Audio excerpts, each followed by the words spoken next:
program today, I'd like to ask for a moment of silence for the passing of Glenn Ross, his wife Beth and family. If you could bow your heads and take a minute and pray for them, that would be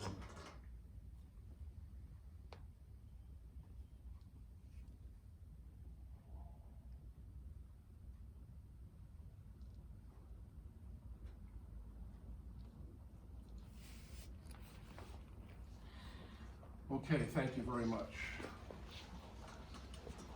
First order of business is the approval of the minutes from the January 14, 2020 Easton Board of Education regular meeting. Sure.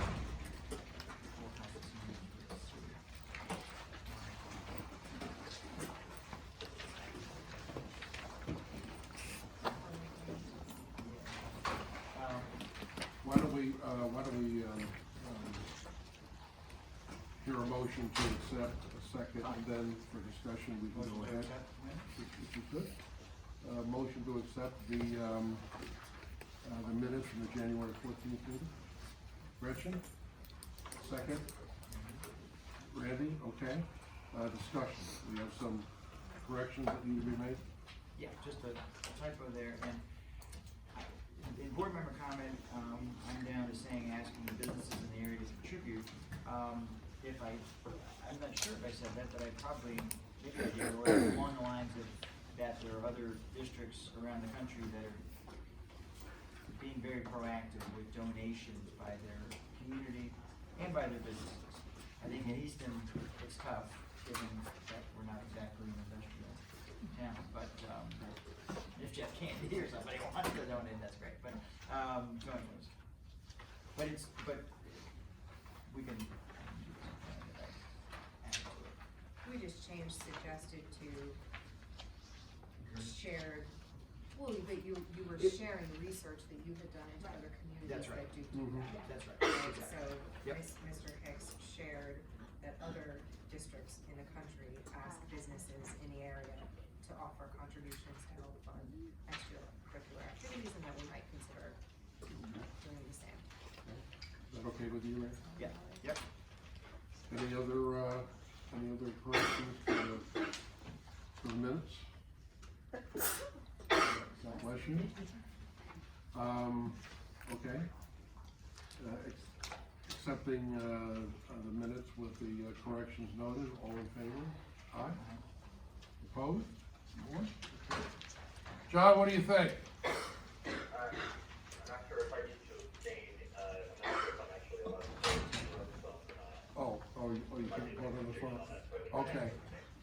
I just testing to see if you can hear me.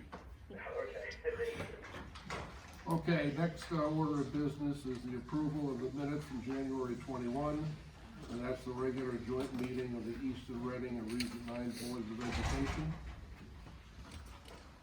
Motion to approve. Motion second. Jenny, okay. Any discussion?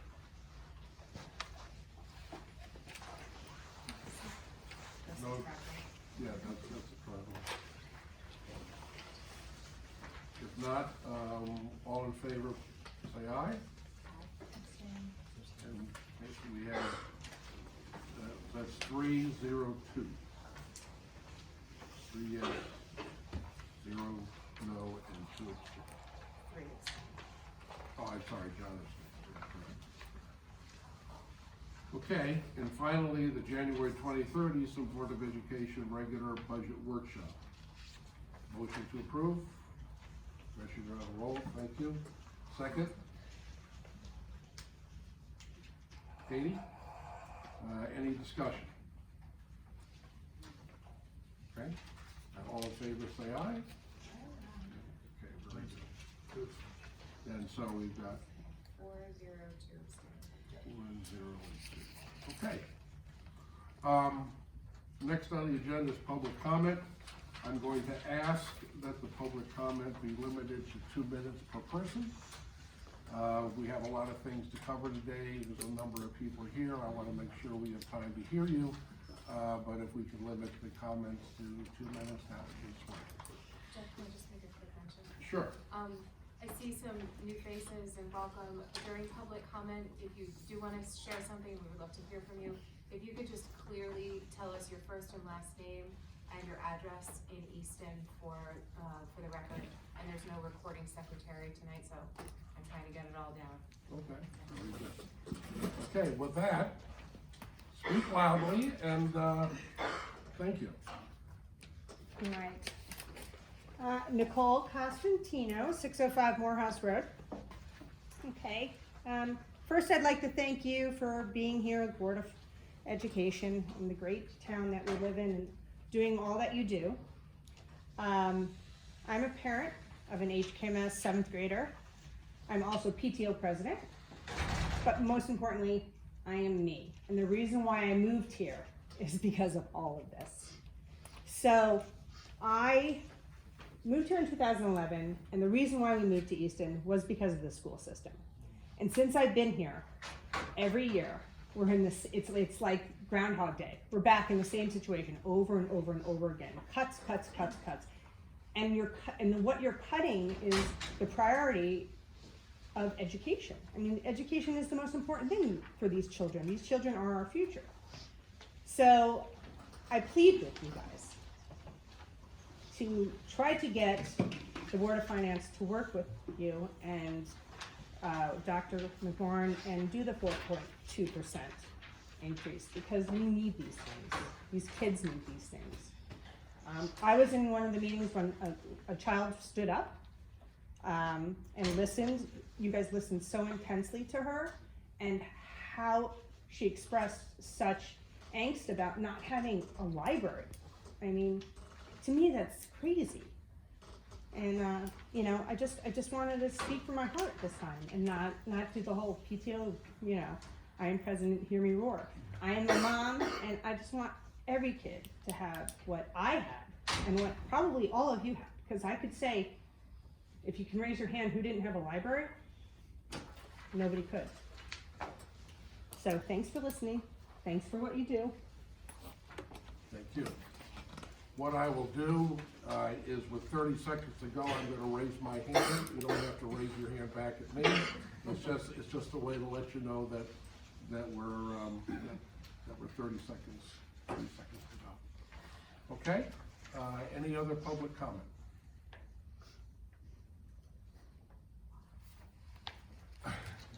Nikki Caldawi, Staples Road. Just from the Staples side of things, I would just like some clarification on what you think the class sizes or the classes, the grades will be looking like next year, because as of right now, kindergarten has 4, and then next year it's already looking like you're gonna have to add another kindergarten back. So does that mean first grade goes to 4? And it's the whole juggling act. So again, I cannot emphasize enough that I think it's so important that you have stability with those classes, with those grades, with 5 teachers going straight across, and leave them. These teachers are paranoid. They don't know if they'll be losing their jobs. No one wants to work under that environment. And you're not gonna get good teachers coming here if they think they're gonna be cut the next year. So with like what Nicole said, like please go in with that higher number, because the Board of Finance put a question on the vote last year and said, is the budget too high? And it was turned down significantly with a no, it is not too high.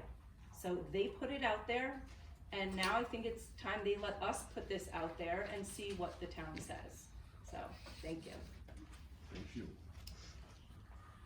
Any other public comment? Tracy Carlucci, Morning Glory Lane. Sorry, I don't have much of a voice. Just to piggyback off of what Nikki was saying, I have a kindergartner. I'm new to this whole process. I remember when we did the tour when she was still in nursery school, they said, oh, the classes are about 16 to 18 on average. Okay, sounds great. And now our daughter's class has 21 kids. One child was added the day before school started. And I think it was actually Nikki who had mentioned that they were giving lots and lots of tours, people moving from California or from Norwalk, other towns. So what concerns me is if they have 4 first grade classes next year with already having 20 to 21 kids in each kindergarten class. What's gonna happen when the students are moving suddenly in August and now we have 22, 23 kids in each class? Because frankly, it's a little large. You know, and we practice our sight words and everything at home every day, but in the back of my head, I keep thinking, how much work would I have to do at home if there were a few less kids in her class? You know, I have nothing to compare it to, but I can't get that thought out of my head that she's a kindergartner, she should be able to come home and play, and yes, review is important, but would she be getting more out of her day if there were 4 or 5 kids less in the class? Thank you. Thank you. Any other, yes, public comment? Hi, Alyssa Colasar, Freeborn Road. I have a 4th grader and a 2nd grader, and to go off of Nikki, and I'm sorry I didn't catch Tracy. Tracy. I have seen the class size go from a lower size to a bigger size, back to a lower size, and actually that was a really good point, Nikki. I don't know what that does for the psychology of the teachers and coming to the town and getting really good teachers if they feel that if they come to the town at any time their job could be cut. That is not a good place to work from. On top of that, I've seen the difference with my children on having a bigger class size and not being as productive as when they have a smaller class size, and a lot of kids needing additional support outside of the classroom, which also then increases the special ed budget with them needing additional support. So if we can give the teachers a really good start and the kids a really good start, they wouldn't necessarily need some of those extra services because they're getting more of that one-on-one time. Another thing I wanted to ask is a lot of the people that I spoke to over the past week about attending the Board of Ed meeting was wondering why it can't be possibly on a Saturday or Sunday. I know that you guys are volunteers, but I think more people would be able to attend, especially out of the people that I asked around me, and they said that they would be able to because they don't have then childcare issues during the week. And they also, some of them work late and take the train. So thank you. Okay, thank you. Anyone else for public comments? Okay. Board member comment.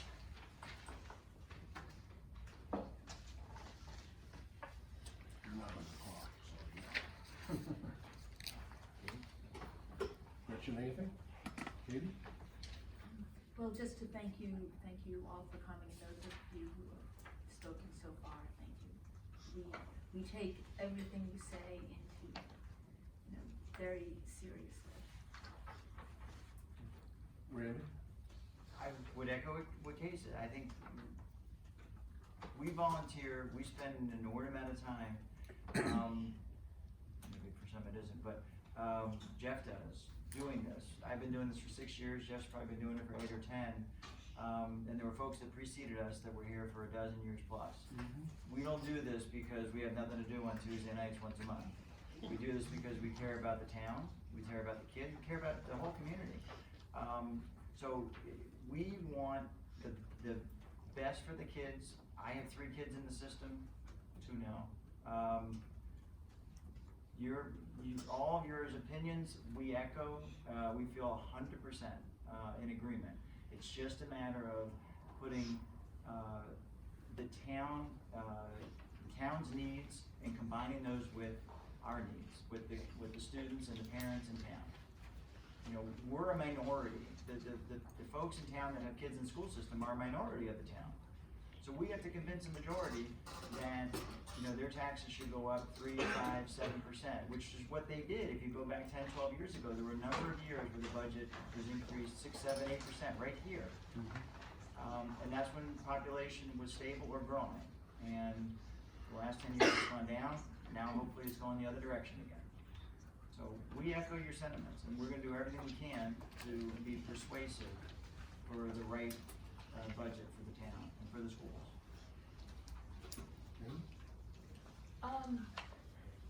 Yes, just a slightly, I just wanted everybody, before we get into all of this, I feel like budget season is very much a glass half empty approach to things, to just take a moment of gratitude for our administrators, for the people that stick with us through these seasons and these deliberations.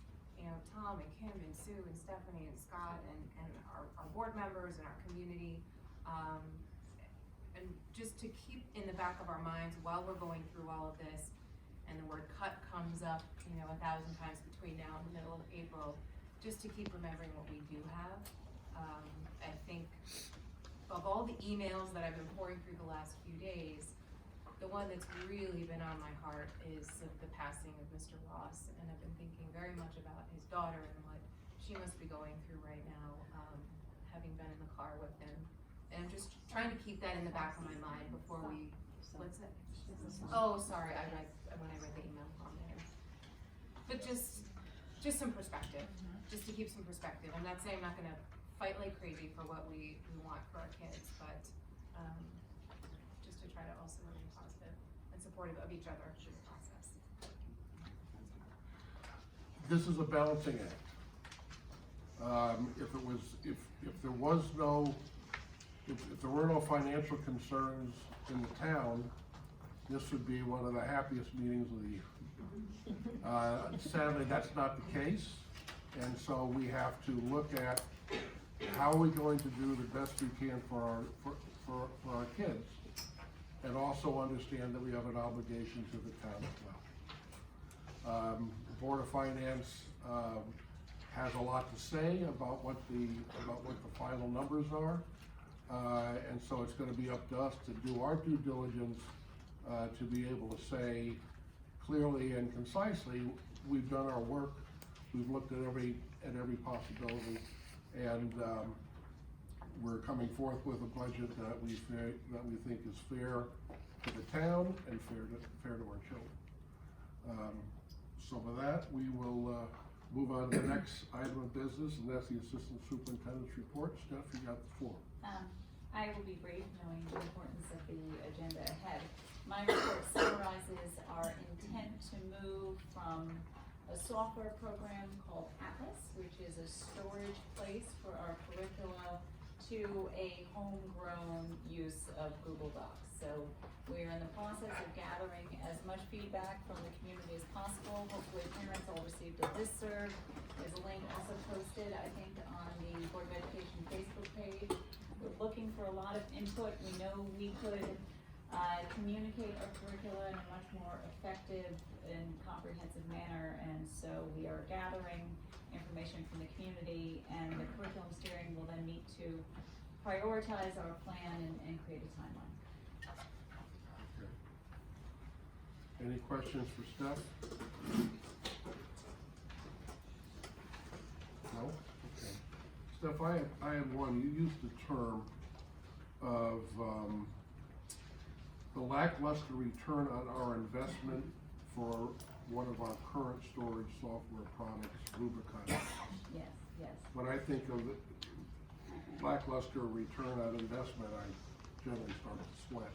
So, can you help me understand what you mean by that? When Easton Reading Region 9 purchased that product about 10 years ago, before I was in my current position, the district was sold on a tool that would allow us to do a great deal of analysis and mapping and professional development, provided we loaded all curricula into it.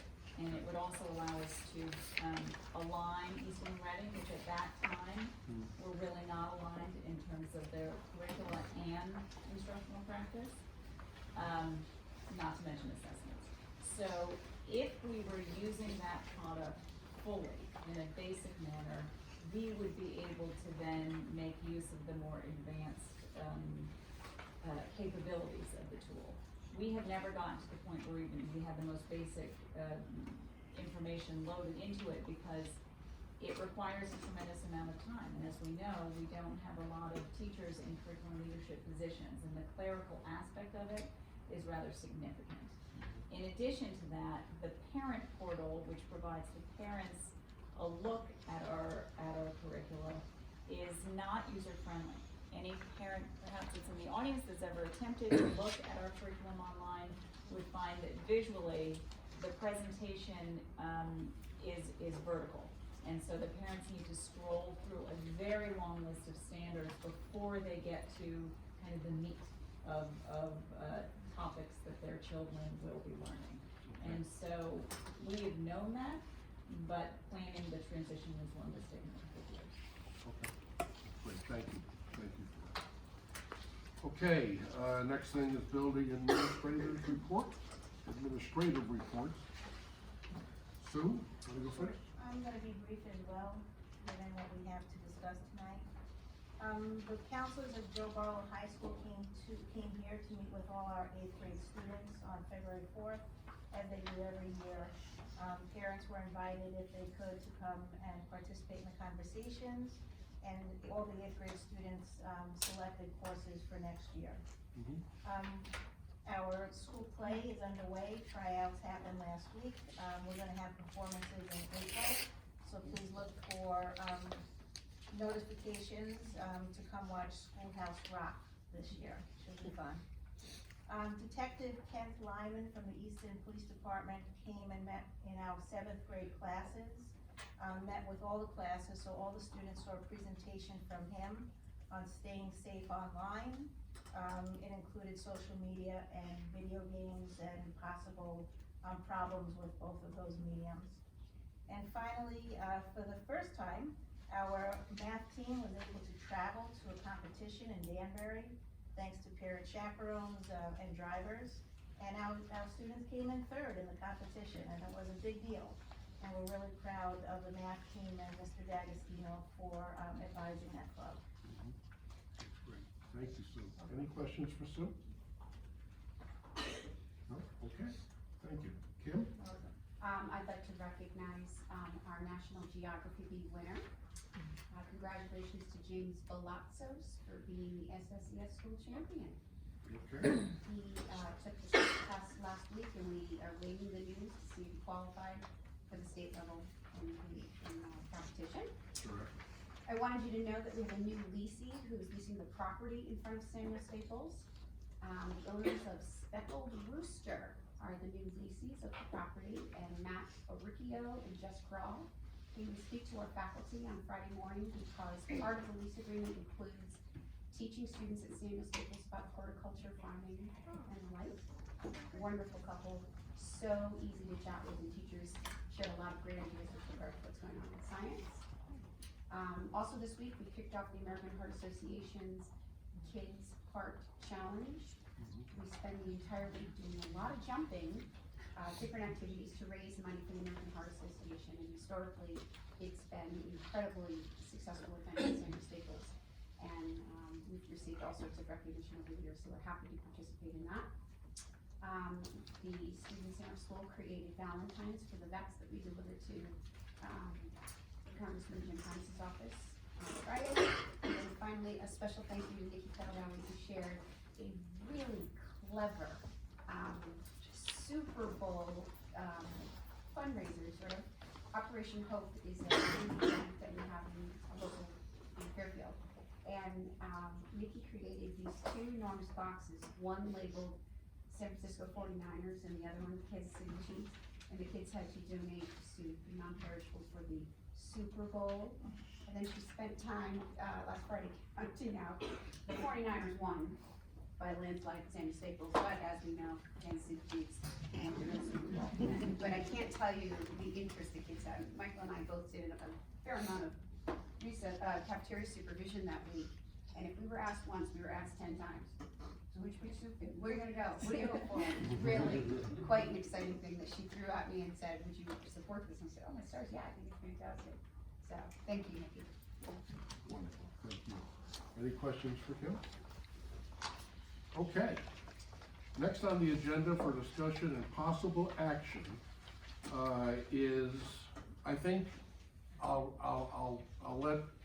let Jen give it a proper introduction, but she's going to share with us what I consider to be a opportunity with some forward thinking about not just where special services are today, but where special services could be in the future, and that would better serve our kids, and I think it would save us some money. Oh, what a thought. Along the way. So without any further ado, Jennifer, would you take over? Jen's gonna set up the presentation. I'm gonna get us started on this. We have tonight's board meeting, and then the budget workshop on Thursday night. So in the next, let's say, 4 or 5 hours of time together, the board should really find its path to the number it's gonna set to take to the Board of Finance and the community. We're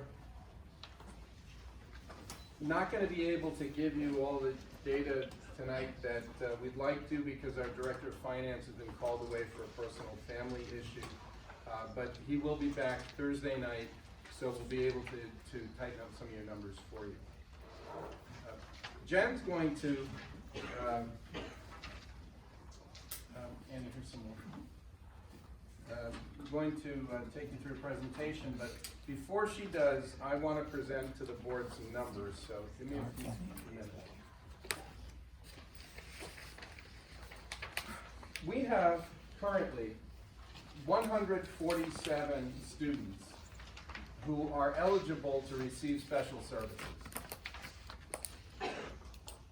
A student becomes eligible when, through a fairly rigorous process, we identify a disability in the child that can be mediated through special education.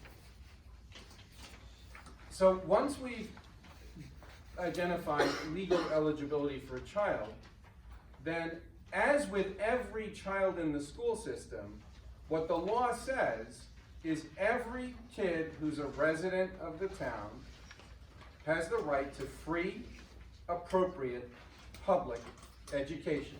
We call it FAPE for short. And the A in appropriate is where special education comes in. For all of the children, the general program is where we start off. The curriculum, the classrooms, the teachers, the general educational program.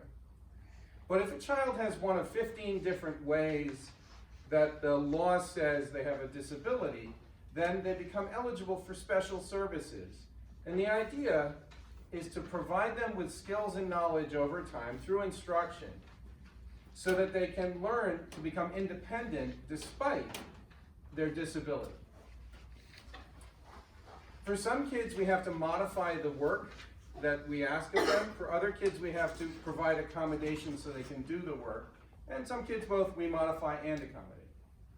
But once a kid becomes legally eligible, a team puts together an individual education plan. And that plan delineates the services to which that child is legally entitled. And I want to take right on the chin that there is no parent in this town who would not joyfully give up all of those accommodations in order to have a child who is not disabled.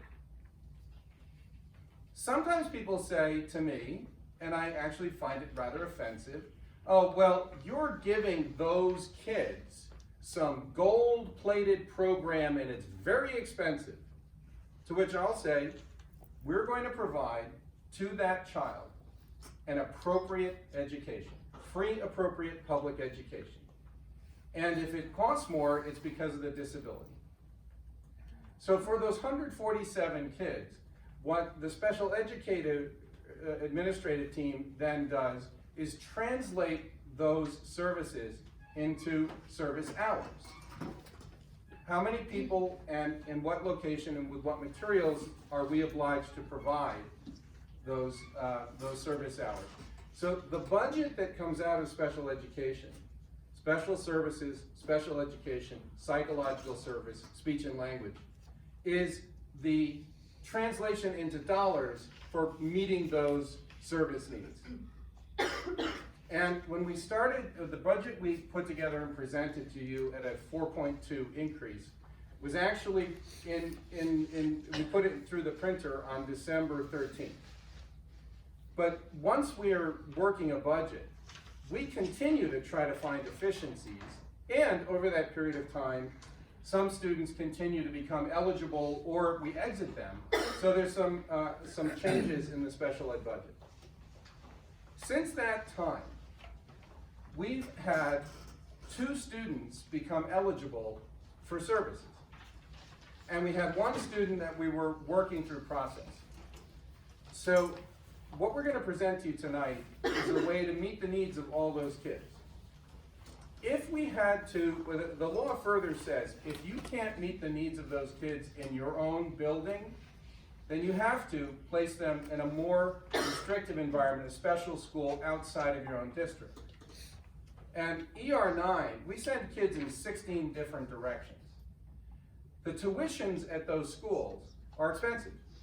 And transportation is also something we have to provide. So were we to say, we can't meet the needs of those kids here, then that's where you start to see costs go up. So in the budget that we presented, we knew about 2 kids that we have to place outside the district. So we built in $120,000 for tuition, known cost. And there's a kid that we were working through their process, so we put a placeholder of $60,000. Since that time, 2 additional students have become eligible for services. And we think that if we provided for them out of district, it would cost us $69,000 tuition for 1 kid and $66,000 for another, and then we'd have to work out transportation. Transportation can cost anywhere between $20,000 per kid. Remember, we're renting a driver and a vehicle 180 days.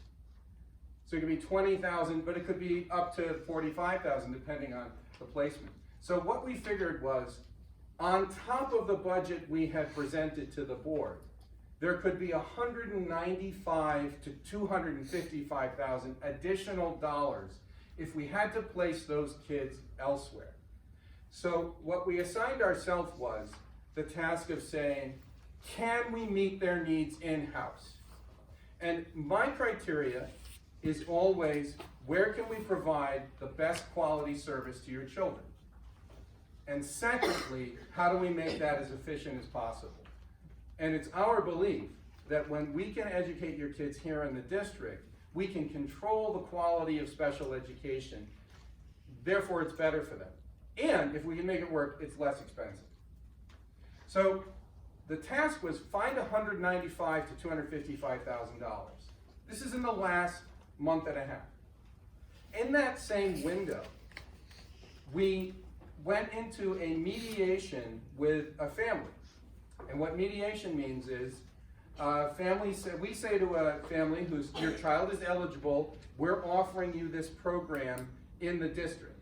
And the family says, we don't accept that, we're going to place our child somewhere else. And I don't want this to sound like we're always right and the family's always wrong.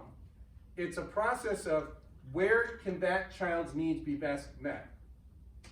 And if we disagree, then we go into a process to determine how to provide for that kid. And the result of this process is we have an additional cost of $76,000 that we determined through this negotiation. Quality, cost control. I actually get upset with you when people suggest that we aren't counting to the penny the resources you give us. We understand that we work in the public sector and all of our financing comes from you. So we're doing our level best to get you the best quality. And there's maybe a term I should introduce into our conversation. You know it in your line of work also. Lowest responsible cost. Some people want the least responsible cost. We don't care, cut it away and get the number down. But our job is the lowest cost that's responsible and meets everyone's needs. So now we're looking at somewhere between $195,000 and $255,000 additional dollars for outplacements, $76,000 for mediated settlement, and based on our sense of things, in this budget that we proposed of $17,384,000, we only asked for $50,000 for legal support. But in the coming school year, we're negotiating the teachers' contracts this summer. And so we think about a fifth of that amount will go to legal services to get you the best contract. with the teachers.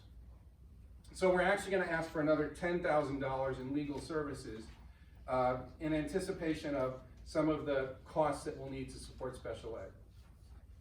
So where we started in December was a budget that increased at 4.2%, that's $700,000 more.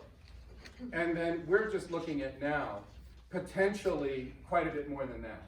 So the task we set ourselves was, can we arrange the current resources that we already have in a way that doesn't push your cost up by another $250,000 to $300,000+? And I actually think the answer to that is yes.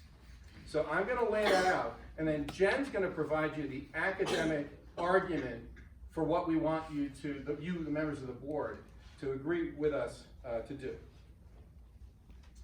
In order to provide for the needs of these children, the regular educational programming is insufficient to meet their needs.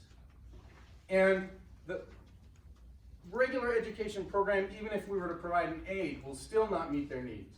So what Jen's going to present to you is another internal in-house program. That's going to need a teacher and a paraprofessional for 3 kids. The 1 kid we had in the works and the 2 additional kids who qualified. We can provide that teacher if we reassign a member of the special ed program, currently slotted to be in the basis program at the elementary school, into this program Jen's going to present.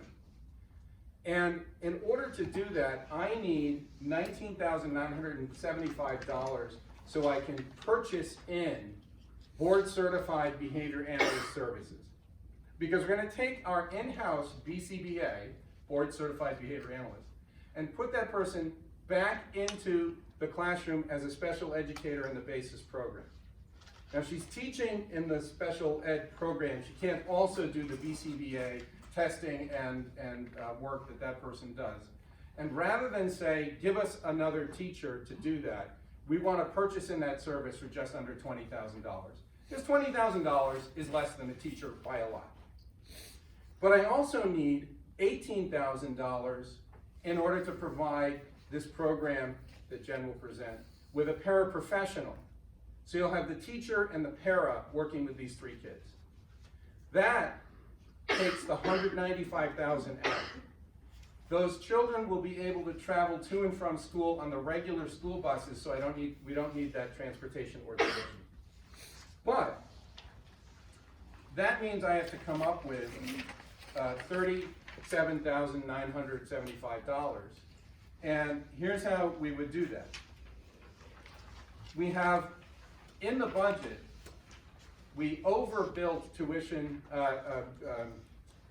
overbuilt payment for teachers attaining new educational degrees. Every time a teacher gets another degree, they get a bump in pay. We should have subtracted an item that we added, so there's $24,377 in the budget that we can take and reassign. So that gets us to, we need to find $13,500. We're going to make a prudent decision to bring the funding for homebound instruction in the 2 schools from $14,860 to $4,000. This is not an open-ended risk. There's a certain amount of risk in it. If a child is out of school for various reasons, medical often being the case, we have to provide 5 hours of weekly instruction for elementary school kids and 10 hours for middle school kids. But we're going to say that we're going to ask for $4,000 total and see how things go. So there's $10,860. So that leaves me with, to provide this program that Jen will be talking about, I need to find another $2,700. But as I said, I also need $51,000 to pay off a mediation, the payment partially this year, partially next year. And I need $10,000 for legal support for special ed. So how do I come up with now $63,700? Well, in this last month, one of our members of the Samuel Staples faculty tendered a resignation effective the 31st of January. So that teacher's actually gone as of that day. And we've, for the rest of this year, secured a long-term sub. But that teacher's salary was at the top end of our scale. So we're going to seek to replace that teacher in the coming year with a far more junior educator. And that will find us about $40,000. We also had built in for the middle school an allowance to hire a teacher that we anticipate a teacher leaving. This gets tricky for us because teachers who are on long-term leave don't have to tell us until the 1st of March if they're going or not. And other teachers who may be on a maternity leave or out for some other reason may have informally indicated to us they don't want to come back, but it's not formal yet. So we had built in for the middle school a replacement position at step 16, the highest rung on the ladder. And in order to find some cash for this, we're going to move that replacement allocation down from 16 years experience to 10. That means when Susan and Annie set out to hire somebody, they have a budget, an allowance. You can find someone with up to 10 years experience, but not more. We were hoping to give them a really wide screen, but that saves us about $20,000. So I took those two pieces together, and actually, with those reductions, we can say, you can now introduce the program you think that if we add internally will let us meet the needs of those children. And I want to then round this out. Better quality of service for the child with special needs first. The most efficient cost second. And I'm always going to put your special educators up as the best quality of instruction against outplacements, with the understanding that some outside schools who are specializing in needs that are unique to kids could provide better service, but in the context we're providing, we can control and oversee and take a look. So I don't mean to suggest that every time we put a kid in an outside placement, that's not what's best for him. I think sometimes it is, or her. But in this scenario, we're very confident we can meet these kids' needs at no cost increase to you. So now we'll go to Jen, and you can present your proposal. I think Tom had covered some of it, but I'm just going to touch upon it again. First is, I think it's really important for us to understand what really goes on in the PPT process. We are required to answer these 3 questions at every meeting. And I think that is key because that helps us determine where that child can best be educated. The first question we have to ask is, are the child's classes all in the regular ed environment? In the majority of the cases, that's true. That's right here within Samuel Staples to Helen Keller. Second question, the child had the opportunity to participate in non-academic and extracurricular activities to the same extent as the peers who do not have disabilities. Can they participate in sports, extracurricular activities, after-school activities, PTA events? The answer is yes. Great. And third is the child is educated in the school he or she would attend if they did not have a disability. If we answer yes to all 3 of those questions, then they are appropriately placed, either at Staples or at Helen Keller. If we answer no to any one of these questions, then we have to consider what we call the continuum of services. The continuum can be within, right here in Easton, or we have to go elsewhere. But we are required by law to offer this continuum. Special class programs, shared cost programs, special schools, which are day programs. Those are the out-of-district placements that Dr. McMorrin talked about. They usually fall into 2 categories: the Regional Education Service Center, Cooperative Education Services, or Ed Advance. Those are regional centers, or they go to an approved private special education program. and a lot of people call them private schools. So Wellspring, for example, Ben Bronze, there's a whole list of state-approved schools that we can choose from, and they are disability specific. So if your child has a diagnosis of autism, there's usually a program where they serve primarily students with autism.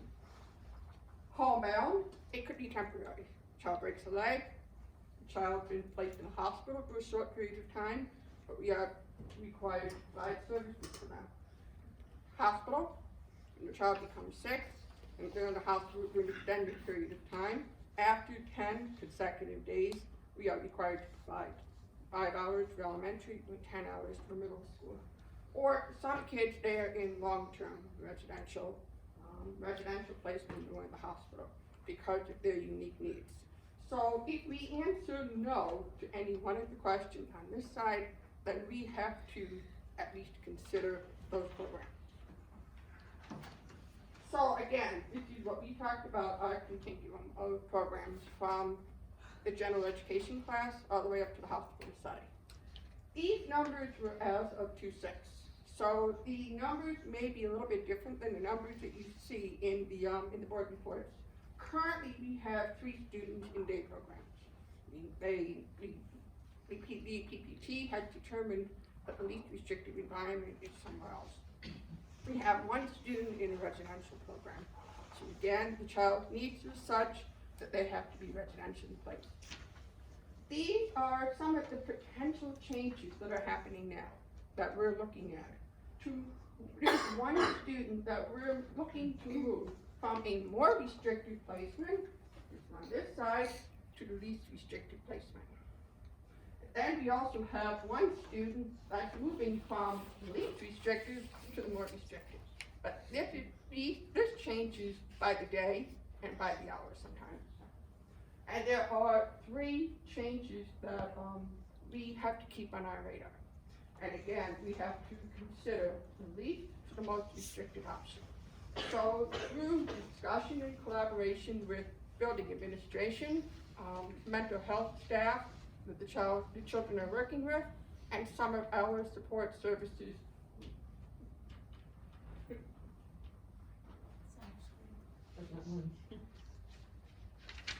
So we have to consider one of those placements to support these 3 kids that we currently have on our radar.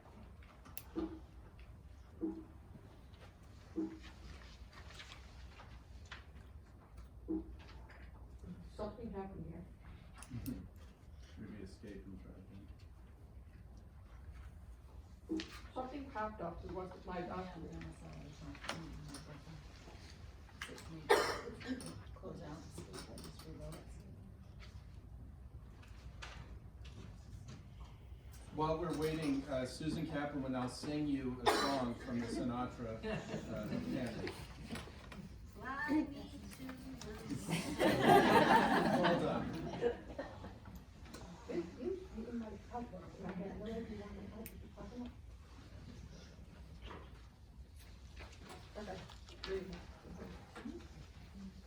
So this is just in a nutshell some of the students that we have been watching for, and I think Dr. McMorrin mentioned some of these. There's some students that we budgeted for, and there are some students that are not yet finalized. The 3 asterisks we have, those are potential candidates that we feel that would be ideal if we were to offer another option right here in the school. If we were able to offer that option here at the school, then we would not have to replace them. So again, this is $180,000. This is Dr. McMorrin talked about in the budget line. So we talk about building capacity, and this is what we call our long-range vision. So if you look at what we have and what we have proposed at Samuel Staples, what you see in the yellow are things that we've already put into the budget for consideration. So for example, we have to build staff expertise. We have more and more students that are coming to us struggling in reading. So yes, we have reading specialists that usually work with the students first, and then if their needs are such, they get referred to special education, and many of our teachers use the Wilson reading program. Wilson is one of several programs that we can use to support students, but we have to build the internal capacity of our staff to do that, and we are in the process of doing that. We're very fortunate that the state offers workshops to school districts at minimal cost, and we've been able to take advantage of that, so they've been able to go and get the additional training they need. We have already asked in the budget for the OG consulting. We've already proposed that. We have a basis program, which is our most restrictive class within the Staples building. There's a student that needs to spend part of their day with a teacher to work on their academics and their functional behavior program. Most of the students identified through our program have a diagnosis of autism, but we also see students that have some emotional challenges. So that class has become a hybrid class, and it has students of both disabilities, of autism and students with emotional needs. But they do require that specialized environment. And what we've already put into the budget for consideration is the social and emotional support, which is the additional social worker at state. So that's how we were building capacity at the elementary level. Now, when you look at Helen Keller Middle School, we already have a structured literacy lab. We hired a teacher last year to provide Wilson, and she provides that structured literacy lab to work with those students one-on-one or one-on-two. We have a basis program in the middle school now. Again, it is a hybrid program. It has students with emotional challenges in addition to students with autism. What we are proposing is to split the basis program, to make it basis A. These are the students that will transition into the Joel Barlow Triple E program. They're the students that need a functional program, they need hands-on learning. Many of them will go immediately into the job force, or they will go into more like structured employment. But we have to start that skill set training now for these students. Most of these students will have daily living skills, how to balance a checkbook, or they need to learn how to navigate the streets of the town. So it's more of a functionally based program. The Junior Bridges program, what we are proposing for those 3 students that had the little asterisks by their name, these are the kids that are cognitively fine. We know that they've got the capacity to learn. But what is holding them back is an emotional need. And what we need to do is to make sure they're available for learning. So what we are proposing is to create that self-contained model that will allow the students to come to Helen Keller Middle School, work on those emotional challenges they have. We have fantastic support staff here in Keller. We have school psychologists, we have social workers, and we have guidance counselors, and they can all team together to work with an outside clinician to really give these kids that foundation they need.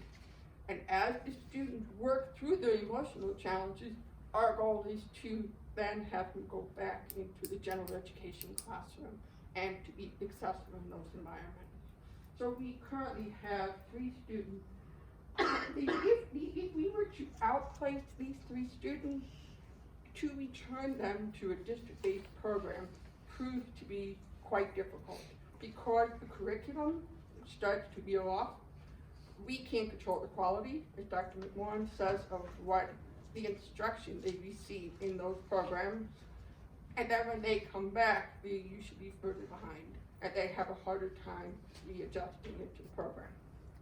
This program also would be modeled after the Barlow program, which is called the Bridges program at Barlow. I believe they're in their 2nd year of a pilot program, and it has proven to be quite successful.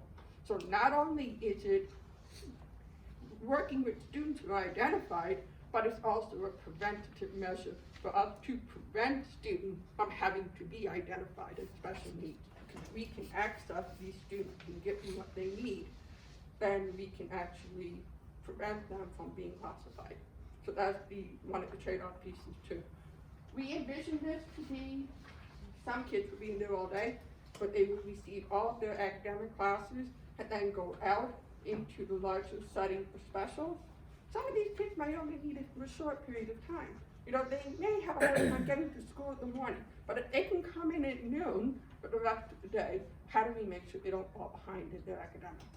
So again, our goal is to work with them, support them, and give them what they need, and return them into the general education hospital. The other thing that we need to look at is shared cost. So the question then becomes another way to increase efficiency is to partner with other school districts. Reston, Wilton, New Canaan, Bethel, and say, hey, we have this program. What program do you have? We can send students to you. Are you willing to send students to us? But I would also go further and say, you have the Reading School District, part of the ER9. You have ER. They're also facing some challenges too. So you can also look at this as a potential revenue stream, because they have X number of students in their middle school that are struggling. We have X number of students here that are struggling. We could always reach out and say, we have 2 seats or 3 seats here.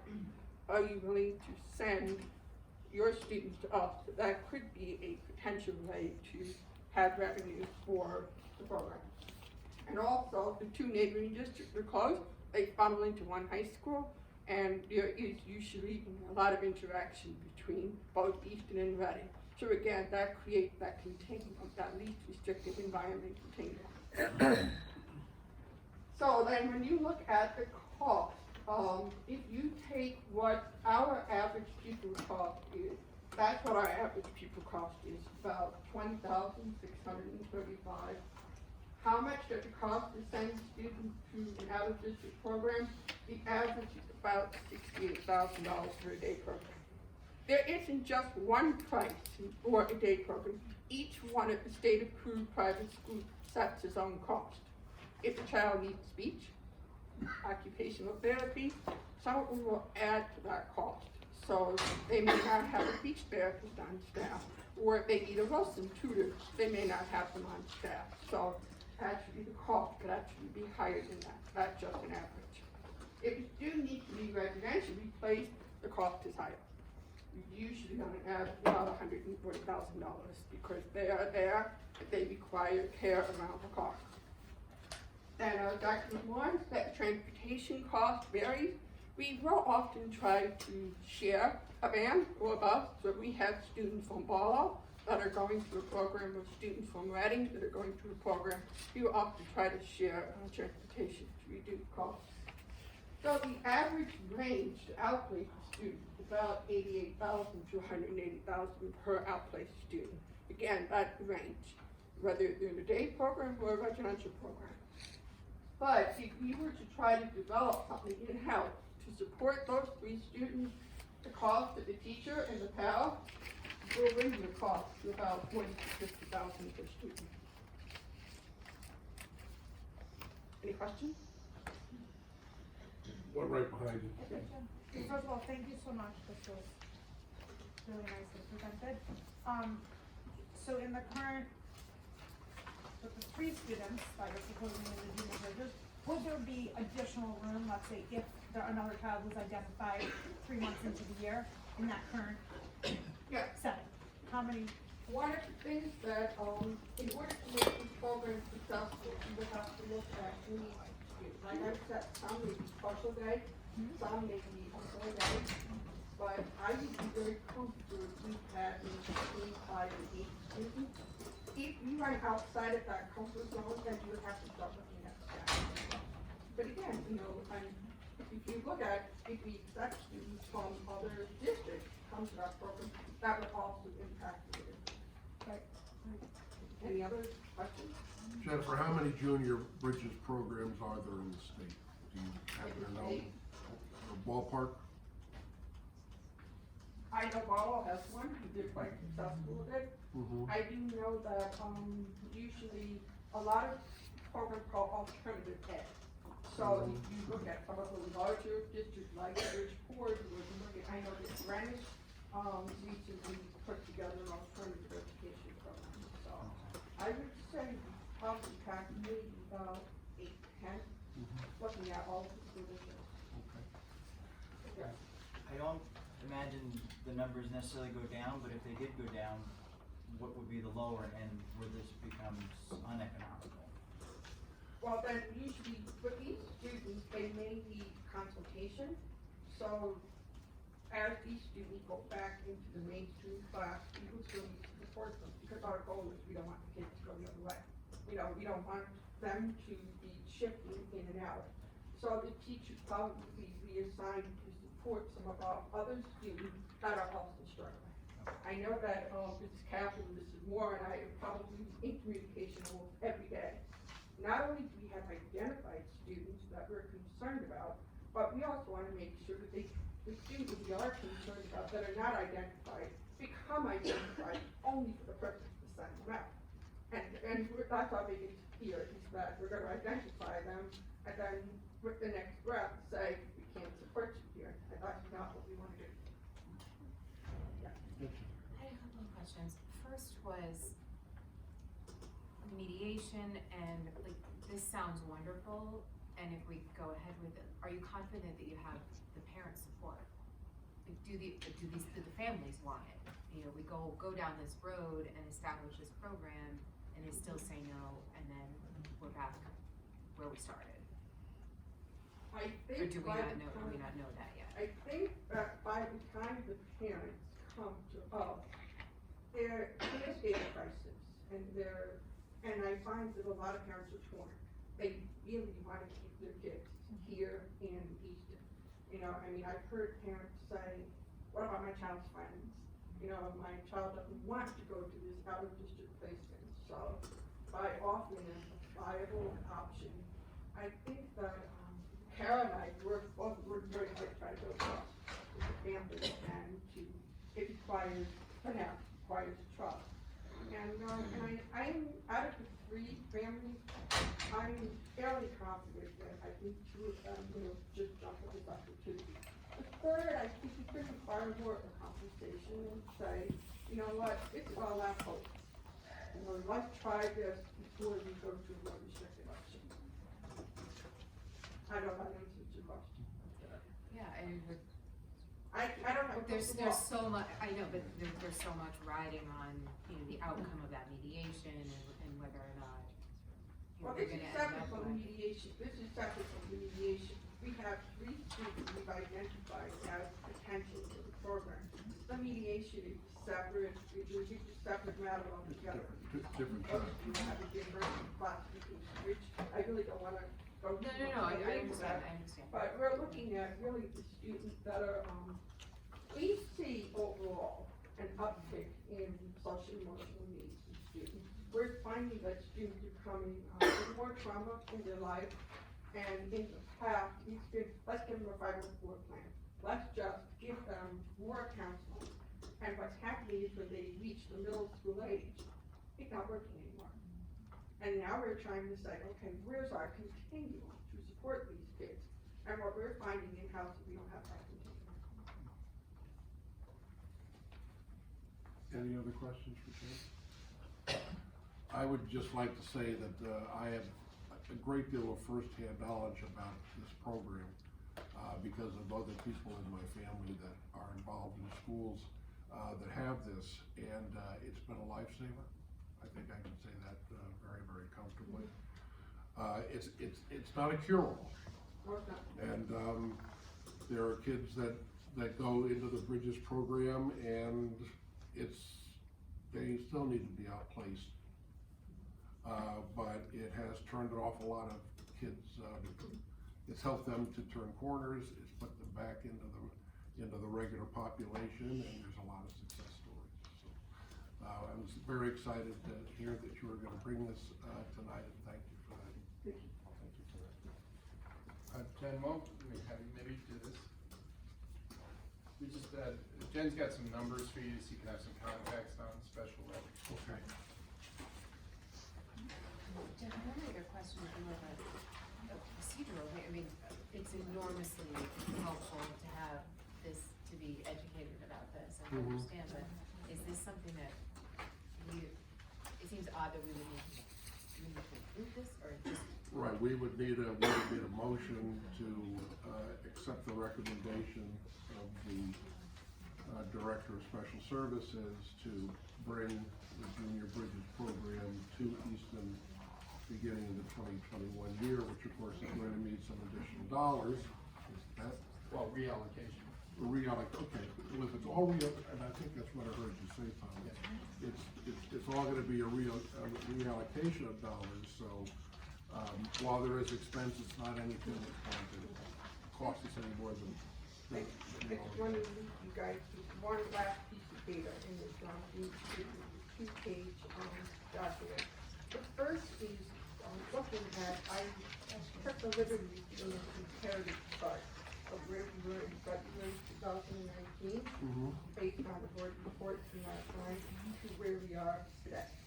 And again, these numbers only go to the 31st of January. So as you can see, at Staples, in February 2019, we got 102 students that are identified with an IEP, and then we have 97 currently after February. And again, this can change depending on the PPP meetings that you have. But for Staples, we were at 18% that were identified, and now down to 17%. So with that good news, Staples, that we're moving in the right direction, which tells me that we're providing the right support for those kids. But now the program where we're looking to possibly recommend the Junior Bridges program is at Howland Middle School. So February 2019 has 38 students who were identified as having an IEP, and we're now up to 47. Which again, means that the dollar numbers, the percentage, went up from 11.3 to 14.6. So overall, in Easton, we went from 142 students to 147 students, which is 14.1 to 14.4%. I've just been doing this with my own to look at where we are every month to month. If you turn to the back, this is a project that the supervisors tonight undertook earlier this year. We do state reports on October 1st of every year. We look at how many students we have and how many students have IEPs and so forth. So I just did a trend analysis. I went back to 2016, 17 school year up to the 2019-2020 school year. So what we see is we have the total enrollment again, which is as of October 1st. So we know that you're getting more real up-to-date information, your reports. But the first column speaks to the total enrollment. The second speaks to how many new kids came in. The third, out of those 78 kids in Central Staples, how many came in with IEP? That was important to know how many students actually walked into the building, school district, with an IEP, which we are required to honor. Then we looked at the percentage. Of the percentage of new entrants, how many were classified? Then we looked at how many did we actually classify in during that school year. Then we looked at the total number of students with disabilities.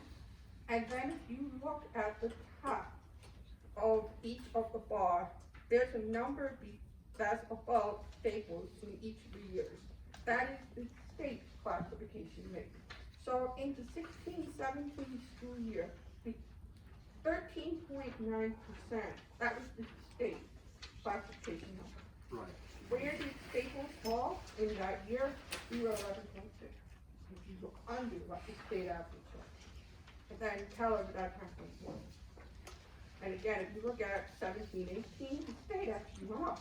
They're 14.5. Staples went up too, 13.3. Howland Keller went up to 12.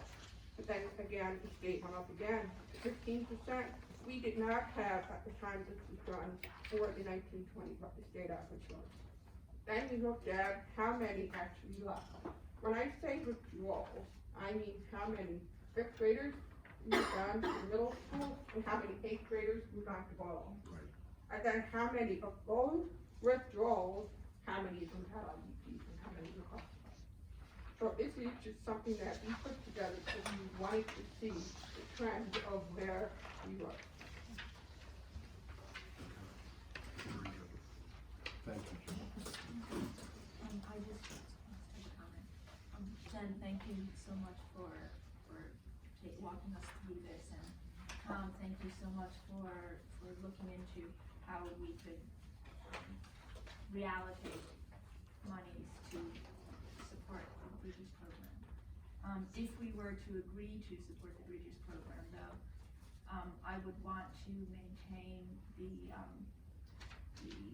16 plus math person, in our budget for Helen Keller, which would mean, an increase of to $20,649. You might be able to do that, when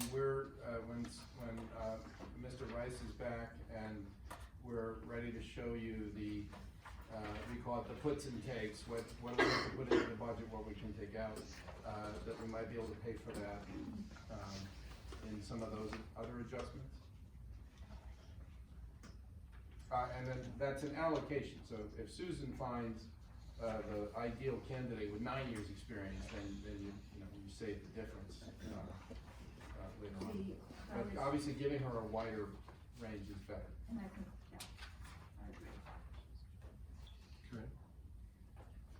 Any other questions about I this? second that, I agree with giving the wide range for that particular teacher. No, and that's where, when you get into your discussions on Thursday, you might say, you know, what we really wanna do is save the discrete math class, which would cost you about the same, you know, so you might, it's all a trade. You might say, we're gonna give Susan an allowance that lets her hire up to 10 years experience, but we wanna take, some of the savings we're finding and hold on to that, you know, or, you know, so that there'll be some trading for you. Well, I think the point to make is, we make those trades if, as a board, we're trying to maintain a percent.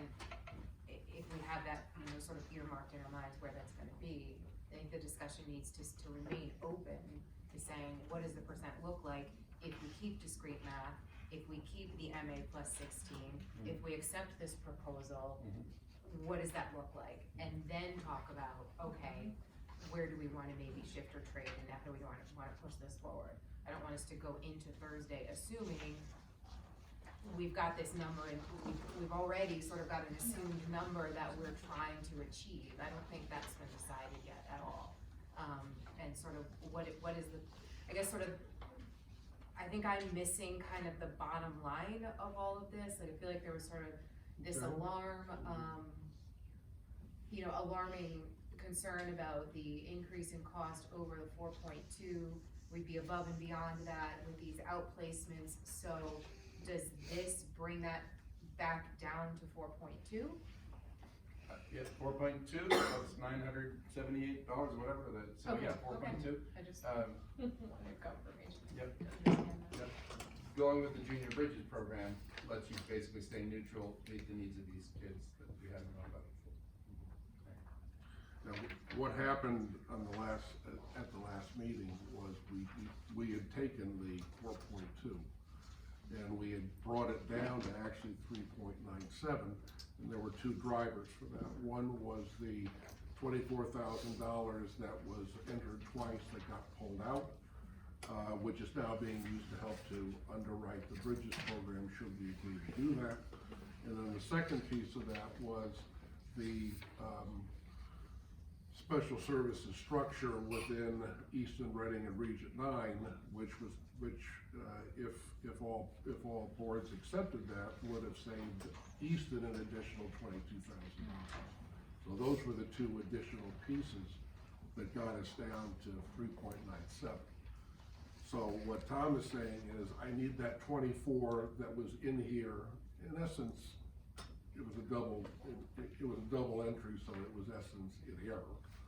But I need that 24 to help to underwrite the Bridges program along with some of the other shuffling that he's talking about. So I just want to make sure everyone understands it. Well, Yeah. so we're at 4.2, but we're at 4.2 plus 20,000 for MA 16. So we're not at 4.2. We're at 4.2 plus.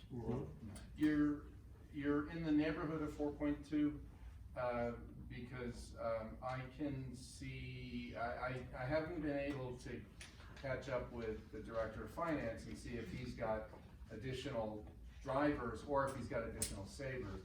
I think there's another $48,000 that you could take from or you could use for some of these things, but I can't put that on the table to you till I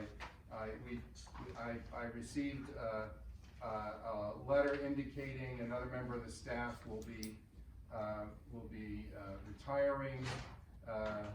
So it could be that that's a plus 48 to us, or it could be that Scott needs that money. I don't know. Okay, all right. So it's But you're in the neighborhood of 4.2.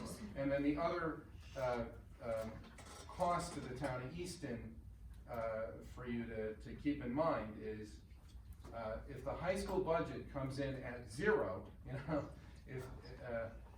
which will be quite a feat, then when the cost of the high school gets apportioned at 0%, so the same amount of money next year as currently spent this year, the Easton portion of that would go up by $794,000.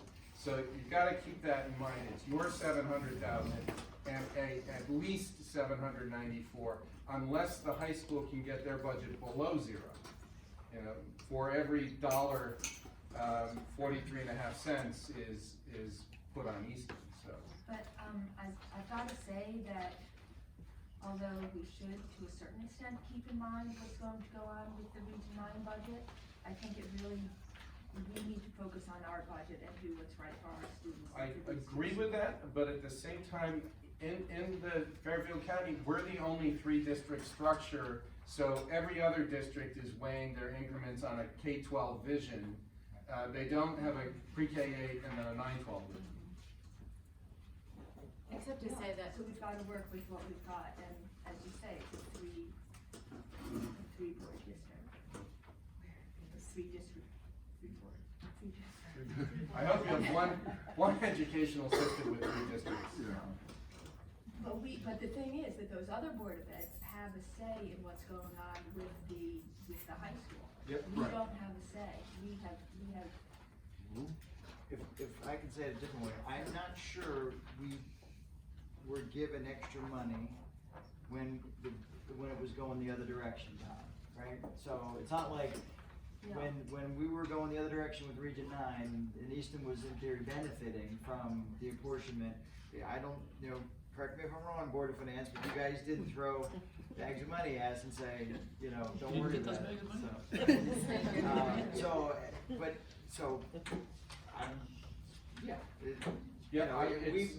We're here to fix or adjust our budget.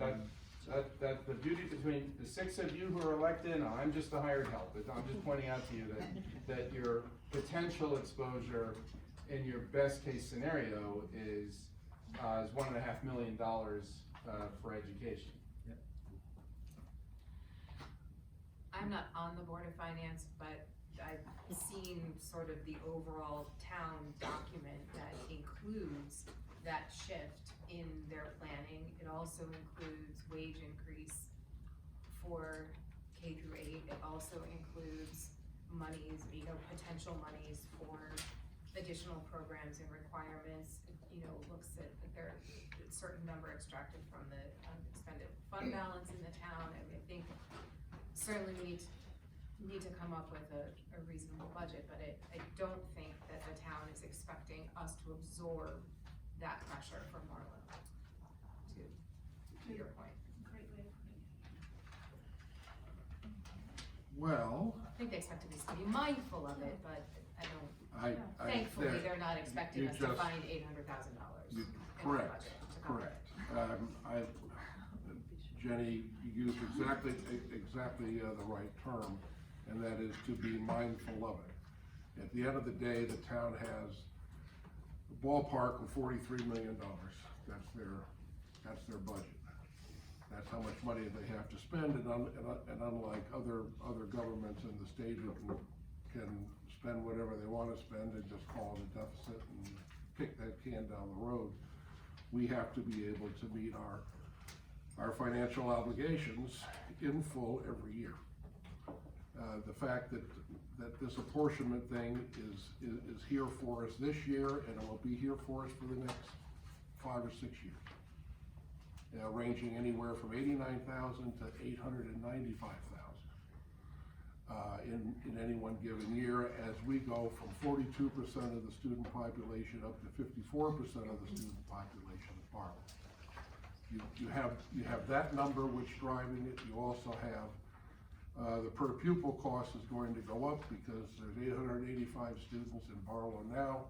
In 25-26, the expectation it'll be 693. So all of those things come into play, and so whether it's the Board of Ed or the Board of Finance, we all have a job to do, and that's to provide the very best that we can for the money that we have. And there's going to be conflict, and that's okay. I mean, that's, that kind of goes with the program. It would be nice if there was more revenue. I don't want to get on that bandwagon again, but the town needs new revenue. That's just as clear as can be. So going back to this opportunity, we don't need to vote on it today. In fact, maybe, Jenny, to your point, maybe we need to put that number in with everything else, and Scott will be back with us on Thursday so that he can present this is what the total looks like, and then we can decide to do that or decide on the junior bridges program at some time. I think everyone will have a clearer picture of what the total dollars are. That'd be acceptable? Yeah. Okay. All right, we have. Question? No. Does anyone have, I would look it up on my phone, but it's on that tripod over there, a copy of, Tom, you sent us that incredibly succinct, helpful document with the history of the budget increases. Yeah. Did anybody print it, or does it have pen in Yes, front of of them? course. Thank you. Somebody print this for you. The road right here, push print. Going back, 1920, 1.48%, 1819, 1.25%, 1718, 0.58%, 1617, 1.06, 1516, 1.15, 1415, negative 0.12, 1314, negative 1.44. I mean, I can go back as far as 2009, 2010, which is also a minus 0.36, before I see anything that even gets close to going over 2 or 3%. 2008, 2009 was 4.2%. That far precedes my participation in all of this. And every year we go at this sort of in the dark, not really knowing where the town is on this, except for a referendum question that said, do you think the budget is too high? Where people responded resoundingly no. The budget passed last year. I think it was a 3-to-1 with approximately 800 some odd people voting. This isn't about contention between, it's not the Board of Ed versus the Board of Finance. Like, we're not in the ring against each other, but I think we need to push the town to find out where we are on this. We don't really know, because we're not putting it out there at that level. Like you said, we're the minority, but I think we need to put the challenge out there to put a percentage that says, this is what we think we need without causing detriment to the system. And I think last year, there was detriment to the system. And that the number that we want to put forward is trying to restore some of the damage that was done and keep it from continuing to go further. So just, getting into our discussion on Thursday, I don't want us to be afraid to say, what can we do with this? Let's find out let's put something out there and find out where the town lies. And if the answer is no, then we can make adjustments, but let's maybe think about taking that chance. Thank you. Well, anyone here been around when the budget didn't pass? I know there's a couple of folks in the back. When the budget doesn't pass, it is one of the tougher times in education for us. When the budget doesn't pass, then it's a signal, has been a signal to the Board of Finance that the budget is too high and that significant cuts need to be made. It puts everyone in a very tough spot.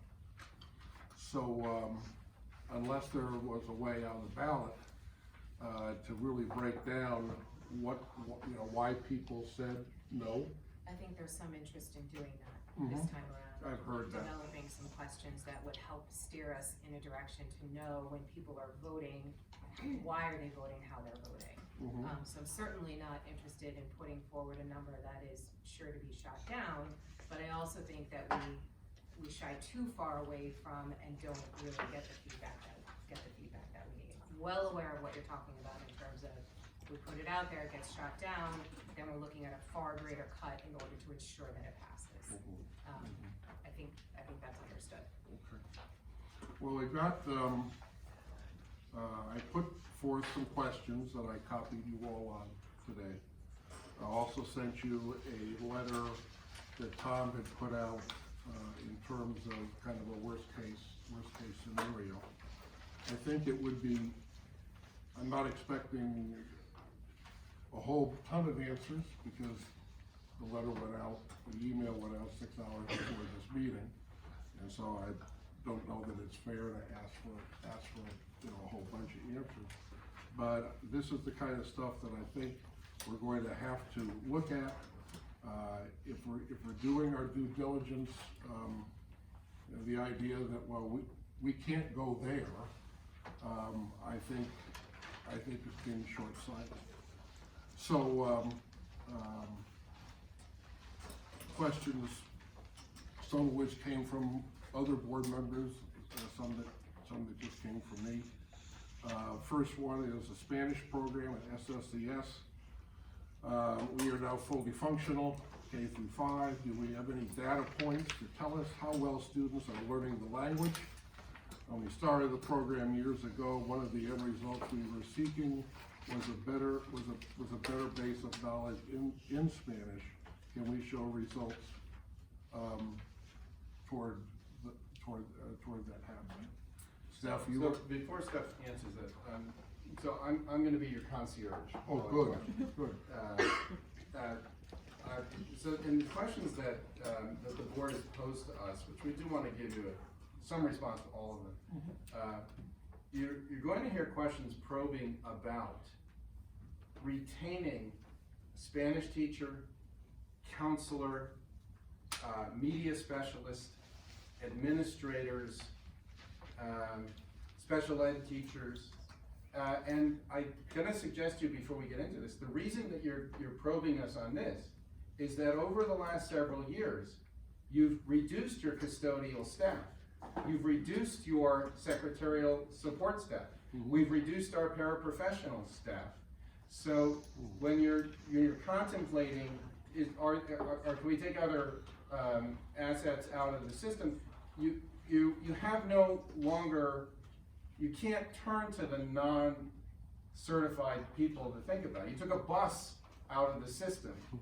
So we've adjusted the allocation for resources down. I showed you in the initial presentation. We're down to 57 cents per kid per day for supplies. So when you work your way through the budget, that's why you're now saying, help us think about elementary Spanish teaching. And we did have a little conversation about this, so Stephanie can fill you in on it. I'm then going to translate her response into German, because I started studying German in 6th grade through 12th grade. And that is such an effective model for teaching a second language that I can easily translate for you. Now, actually, I can't. I can't speak a word of German. I studied it for 6 years. And I didn't start that to middle school, and as a consequence, like the rest of you, I only speak one language. 70? Now, whose fault is that? I have both formal and informal information. So we assessed our 5th grade Spanish students using the actual test called the APPLE. And since our program is aimed at proficiency, the APPLE test taps into their proficiency. We administered roughly half of the subtest because it is quite a comprehensive and rigorous assessment. And frankly, it's stressful for kids. It's a long assessment as well. We found that the students were testing on average, the end range of the beginning level, which is exactly what our program is aimed to do by the end of the elementary school years. Now, I will say that we're in, I think we estimated the 6th year of implementation, which means that the students who have had the full benefit of all those elementary years are just moving into our middle school language program. The middle school language teachers report, and this is the informal side of things, that while their curriculum hasn't changed a great deal, the ease with which the students engage in language discussion and stay in the target language is at a much higher rate than it was prior to having the elementary Spanish program. Our language program, K-12, is built on the AP themes. So being a thematically based program, it means that we don't have to completely get rid of our curriculum and start from scratch. We can just sort of up the ante in any one of the AP themes and stay true to what the students are learning and make it more challenging for them as they build their proficiency each year. So I would expect it would continue. And the last little piece of information that I'll share is that you might remember some years ago, we had more than a full-time teacher of Spanish at the elementary level. Right. It was very difficult to maintain that fractional position. Our program at the elementary level is not currently providing the recommended number of minutes per week because we simply don't have the staffing to do that. So given all of those things, I think that the Spanish program in terms of proficiency is doing what we would hope. And then it's also building cultural awareness. The children, from what I've seen, are very engaged in their Spanish lessons, and I don't know if Kim or Michael want to chime in on this as well, but they are enjoying learning about another culture and learning languages. I Kim, you wanna- disagree. I think that, hearing the amount of time, I think might be a bit sobering. K2 students receive Spanish in their classroom 3 days a week, 15 minutes each. So a total of 45 minutes a week. Students in 3 through 5 get it twice a week, 20 minutes each. So they in total have 40 minutes of instruction a week.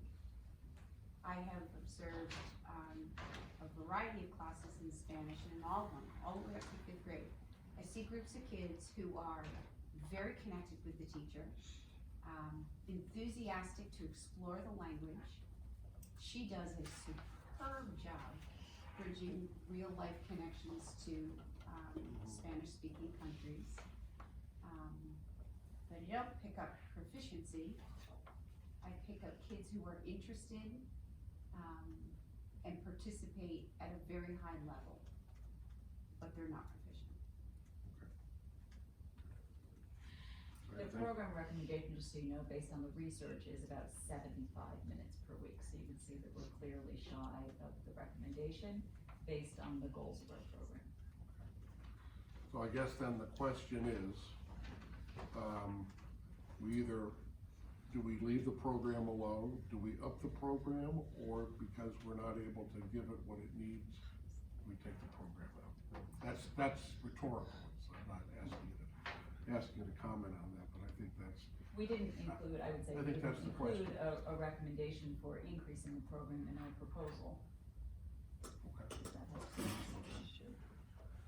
Second question was at Keller, we have a guidance counselor, an academic mentor, a school psychologist, and a .5 social worker for 321 students.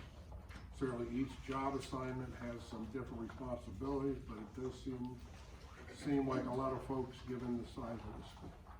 So the American Association of School Counselors recommends nationwide a maximum assignment of 250 students to a counselor.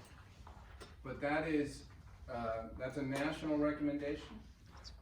In our high school and in the high schools we compare ourselves with, it's about 188 to 190 students per counselor. Here with one counselor, we would have 321, or next year 305 students. So we think it really blows the recommended number out of the water.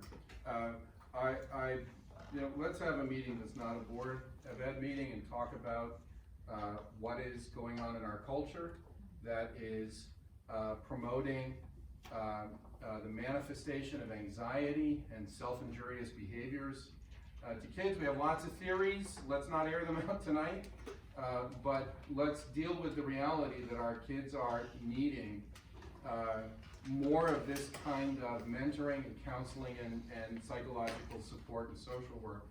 I guess I will put, I think we're giving kids access to the world at large way too early they don't have the social competencies to handle it. That's why when you give me a chance, I say let's join that wait until 8th cell phone access movement, or maybe even higher. I think the guidance counselor is putting in a full day of work every day. The academic mentor here is personally meeting the needs. Susan can tell you a little more, but from my perspective, there are 20 kids who are receiving ongoing mentorship. Maybe your number is higher, and because of that, they're functioning in the regular program. So I consider that position paying for itself. Psychology and social work, half a social worker.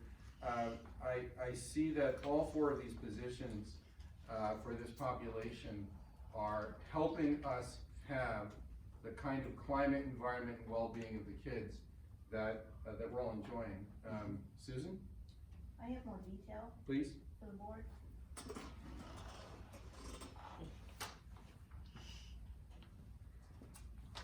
Are you presenting it? Yes. Blind to the chairman?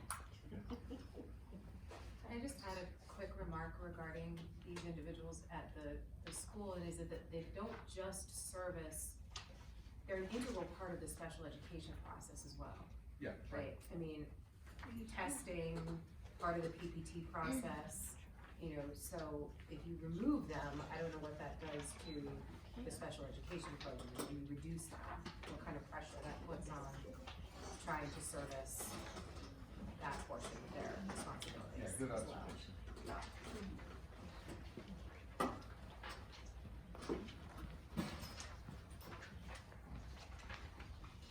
Okay. So before this gets warmed up, I just want to share what we currently have on staff. It's a little, actually, more than you know. And then I'm going to explain what the needs of our current students are, so you can understand how it's helping them.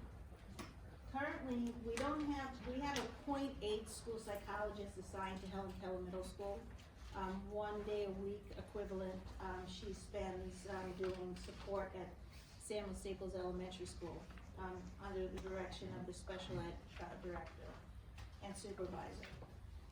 We have a .5 social worker, that's been like that for years. And we have a full-time psychology intern this year who has been amazing. I'm not actually sure, once you see the numbers of support we give, how we would do it without her. So, Tom gave a great introduction into, we're not gonna go into the details and theories of why kids need so much support right now, but I'm gonna show you that they do. So Annie, oh, you're already there. So on the left-hand side, you'll see a series of reasons why different people in our counseling department, in our student support department, work with students. Some of it is required by planning and placement team meetings resulting in IEPs, and students need specific help with specific people for emotional needs. We have another series of students, about 11% of our population currently, at the school who have 504 plans, which are accommodation plans, not requiring a level of specialized services from through PPT. Then we have students in Tier 3 for behavioral issues, behavioral challenges. There's students in Tier 2.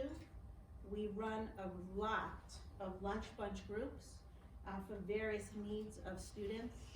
And here's the number of students by each person. The school counselor has lunch over the course of the week with 55 different students in groups. 39 for the school intern, school psychologist and intern. Our academic mentor, and who's also counselor certified, runs a lunch bunch for 18 students, and our part-time school social worker for 23.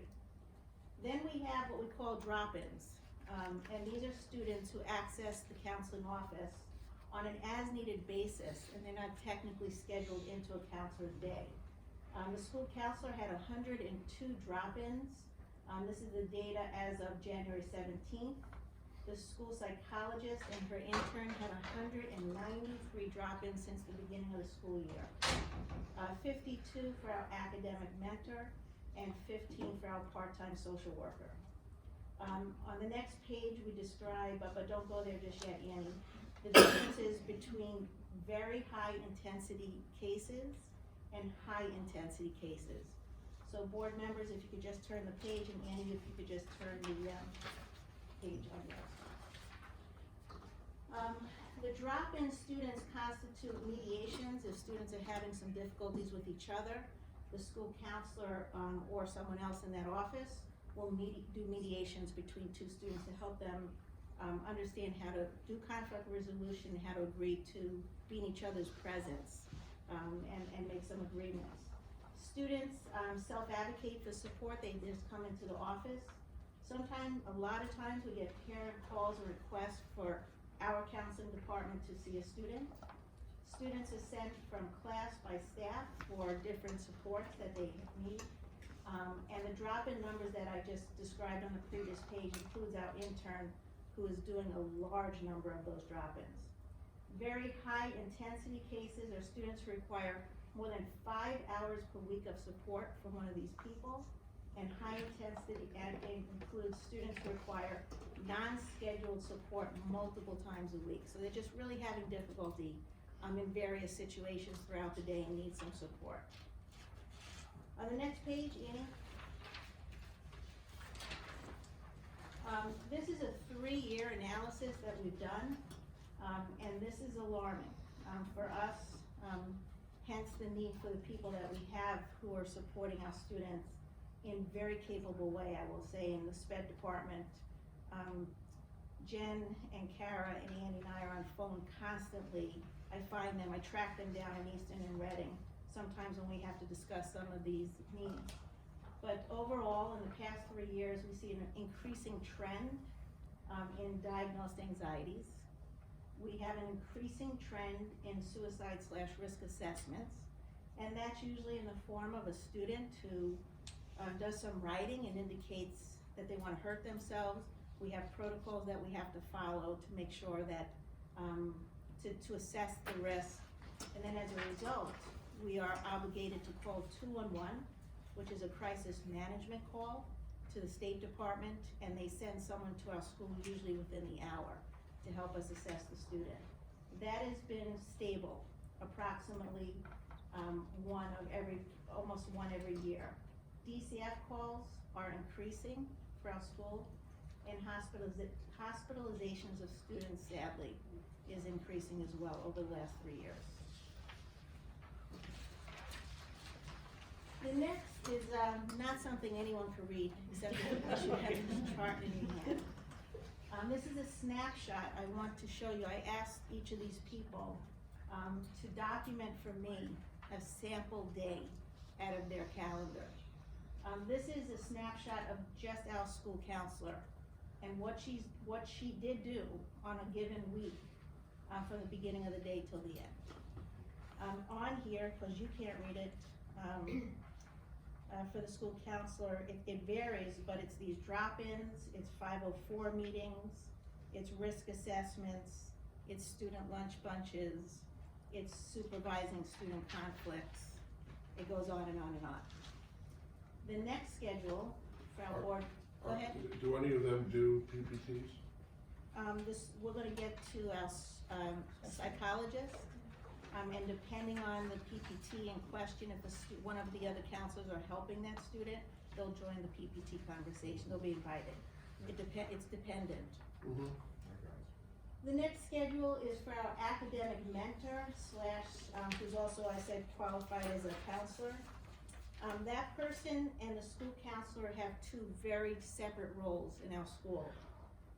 This academic mentor is our student intervention team coordinator. Besides counseling students, he is responsible for Tier 2 and Tier 3 interventions, part of SRBI or scientifically research-based interventions. Not only require us to support students in math and language arts, but also for behavioral needs. And he's responsible for all of those. He also does staff consultancies when classroom teachers are having difficulties with students in their class. There's consultations with them to help them do Tier 1 supports within the class.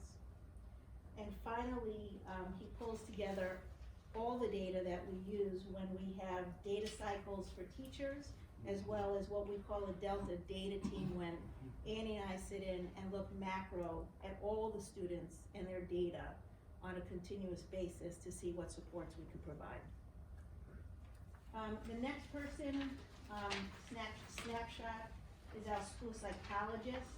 And here on this chart, Jeff, you're gonna see a lot of PPT meetings. You're gonna see a lot of student testing for annual and triennial meetings that are required under special services law, and everything else that is happening in her office. And finally, our part-time social worker who works 2.5 days a week. This year she's providing us with a half day on Monday and 2 full days on Wednesday and Thursday. Very high intensity cases this year. Again, I'm really glad we have the people in place in this building to support the students the way that we support them. I'll take any questions from the board. Okay, thank you. You're welcome. Very thorough, thank you. Thank you, Sue.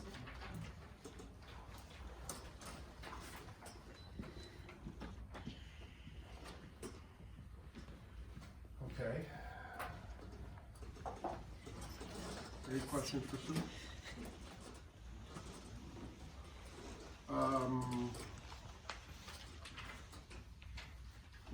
We have approved for the moment having assistant superintendent overseeing 3 supervisors in special services.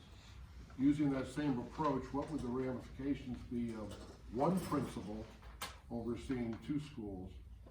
In each building, we would put one full-time assistant principal and a dean of students or lead teacher to manage the day-to-day. It's probably a question for you, Tom. I don't see that as a viable alternative. The 2 different buildings really do need a principal in charge of them with administrative support. Term I learned from those of you in the military is span of control. How widely can you spread the authority of a person in charge before it dissipates?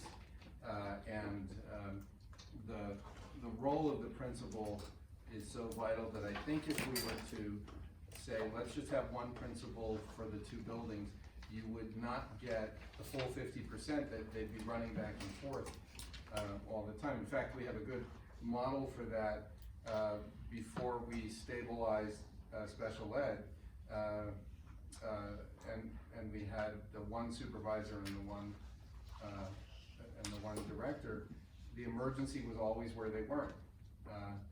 So Tracy or Mary Lou or Cindy were constantly being pulled from the work they had planned to go handle the issue of the moment. Which is why we made the case for let's have a full supervisor in both Easton and Reading so that you can be, there's always someone present there. Where you put in a dean of students or a lead teacher, I think can help you in professional development and coordination, but that you can't pull them from their own instructional period when something of the moment's happening.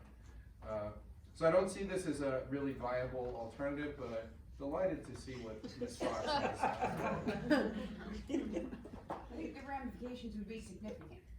I think, in any given day, you have 3 significant events that go on, you're automatically triple booked, you need to be in 3 places. And I think that having the students see the principal to talk with, to have a parent, to have a principal available to talk with, to have FaceTime with your constituents, I think is important. And I think that if you have a principal running between the buildings and dedicating her full attention, someone's gonna fall short, and I don't think that that's right to do for kids or the parents. I think in the day and age of Sandy Hook and Parkland, it would be unconscionable for a town to split somebody between 2 buildings like that. Just in terms, How's that relevant? do I really know that? Yeah, you made a statement. Okay. How is? I think one person being expected to intimately know the inner workings of a building and the students and families of a middle school of how many hundred students and an elementary school of how many hundreds of students would be irresponsible for our community to support that move. So Kim Marshall is a nationally recognized expert on school administration. He teaches at Harvard. He has a really well-known publication, the Marshall Memo. In part of his workshops, he says that as the administrator, you're keeping things running, but when a crisis emerges, you have to, in his words, don't just do something, stand there. When we've been on the airplane and the turbulence comes, we all look at the stewardess or the steward and say, if they're not panicking, I'm not panicking. It is a hard reality of our work as administrators that we always have to have Uncle Martin's radar up. Is this the day when a catastrophic emergency takes place, and am I ready to manage it? Am I ready to take over and manage it? On the 14th of December at Sandy Hook, the whole world got redefined for us. On the 17th of that, so the following Monday, we got a phone call from at the high school from the Reading PD. The phone call was less than 15 seconds long, I know because I took it. Hi, this is the dispatch officer. The chief says go into lockdown, there's a possible shooter in town. Boom. Okay, now I tell you, at how to be an administrator school, they don't train you for that. So we did, we went into lockdown. And then we weren't clear if there was someone heading our way or not. As it turned out, there wasn't, it was a mistaken report. But Walter Zudak, the director of buildings and ground, and Gina Penn, who's now the head of school, was the assistant principal at that time, and had an argument in the hallway about who was gonna get shot. I know it sounds funny now from the distance, but I said, Walter, I need you to stand here, and if somebody's driving down the road, you've gotta let us know, and Gina, you've gotta go in and lock yourself down, because we can't, both of us, be in harm's way. And she said, well, why should you be in harm's way and not me? You should go in. It's comical now, but at the time it was intense. Each of your buildings needs a principal who can immediately take over. And if we translate it now into budget, let's say that you take out an assistant principal in either of the buildings. I don't know you want to see this right now, but we actually have thought about it at the middle school, being a smaller student population, and Sue and Annie and I have worked on what is the workload to keep the school functioning well, And could one person do it, or is it 1+? So you can see that presentation if you like, or you could do that Thursday night. But if you were to take out one of the two principals and then put in a dean or a lead teacher, some of the cost savings you're spending on that, and probably the difference is not enough to warrant the span of control issue. If we had to choose between a media specialist at SSCS or Keller, how would you advise? Hands down, without a minute's argument, you cannot have an elementary school that doesn't have a media specialist. Okay. I think most of the rest of this is kind of, I call it small change. But at SSCS, we have a number of part-time math, cafeteria, recess, and kindergarten aides, 15 in all. Could it make sense to assign more tasks to fewer people? We don't think so. Actually, Vicki Cram, our HR manager, and I talked about this today, and it's about how you're scheduling people. Like cafeteria and recess are overloading. Kindergarten, you need the aide there. If the children are there, you need the aide there, so you couldn't pull them to do another activity with ease. And then, as I've said to you on many occasions, your math para, your reading para, let's think about the value added of these people. You're paying them a third or less than a teacher. And if they've worked for you for years, they've really become good partners with their teacher. These are the people doing your level 2, tier 2 intervention, or your coaching, or your in-class supplementing. And for every minute we can have a para working on the tutoring aspect, your specialists can be working on program improvement and teacher coaching. Either of you want to talk about? You're 100% right. Okay. Well, those were the substantive questions that I had. Does anybody else have anything they want to bring up or bring forward? Okay. We'll talk about, do you plan to talk about class size tonight? You wanna wait until Thursday? We can talk about class size. Right now, in the 4.2, oh, that's right, we had a couple of questions in public comment. What the planned starting lineup is for next year is 5 kindergarten classes. That'll be obviously 5 teachers and 5 aides. First grade would remain at 5, second grade would remain at 5. Third grade would become 5. Fourth grade would become 4, and fifth grade would become 5.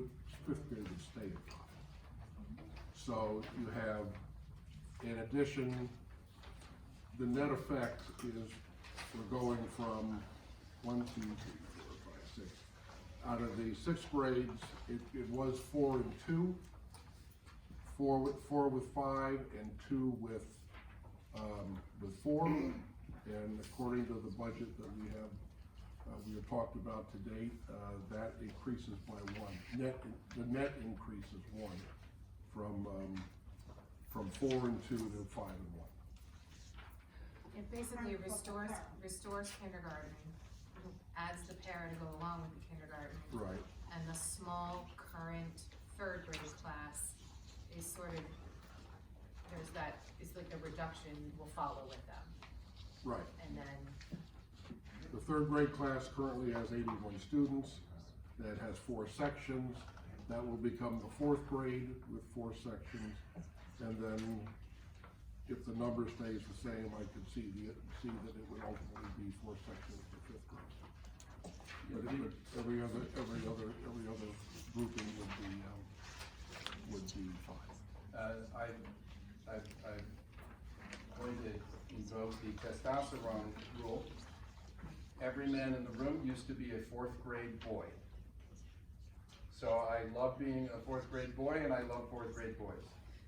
We have 93 kids in 4th grade right now, and 60 of them are boys. So we've thought about the 5th grade, and we're asking for 5 sections of 5th grade. There'll be 18 or 19 kids per section.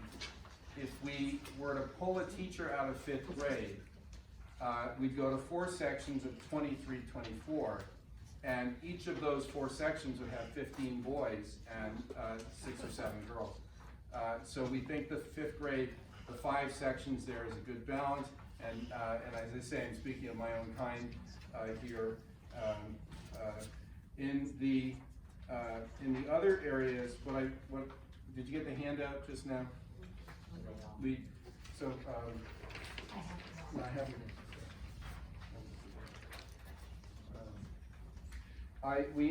Stephanie had her administrative assistant call and speak with their counterparts in Darien, Easton, New Canaan, Reading, Richfield, Weston, Westport, Wilton, the reference group. And we are currently actually gathering additional information about class sizes in Fairfield and Monroe and Bethel, and Newtown, our contiguous neighbors. But what I have on this table here is their reported actual range this year. And you'll see that if you pick, say, grades 1 and 2, that we are in line with, and maybe even a little bit above grade 1, and right in line with grade 2. In terms of, this is, they have 1 section with 17, 1 section with 18, and how many sections in between. So that's the high and the low. The other thing I want to point out is Darien, New Canaan, Richfield, Weston, Westport, and Wilton all have more than 1 elementary school. Wilton has 2 grade levels.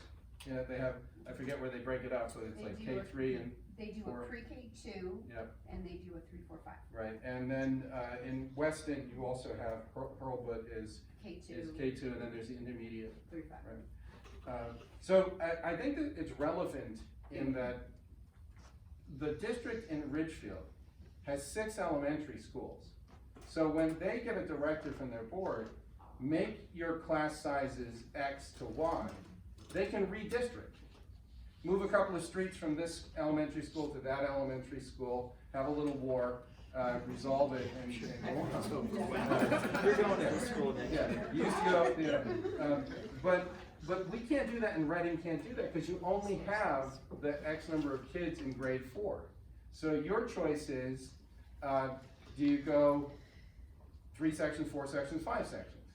And sometimes you look and you say, if we go from 2021 down, we're looking at classes of 15, 16, that's too small.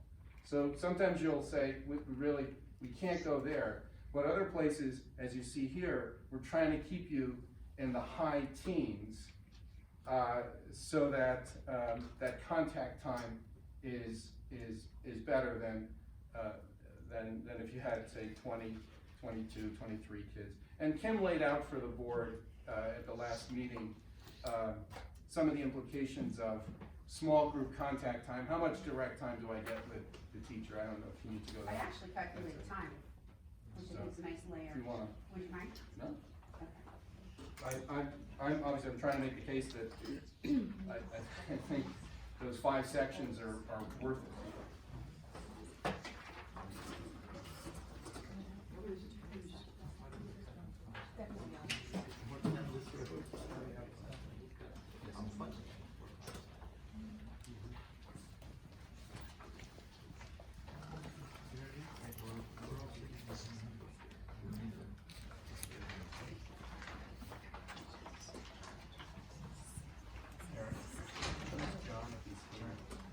John? Hello? Yes, I'm here. Oh, he's here.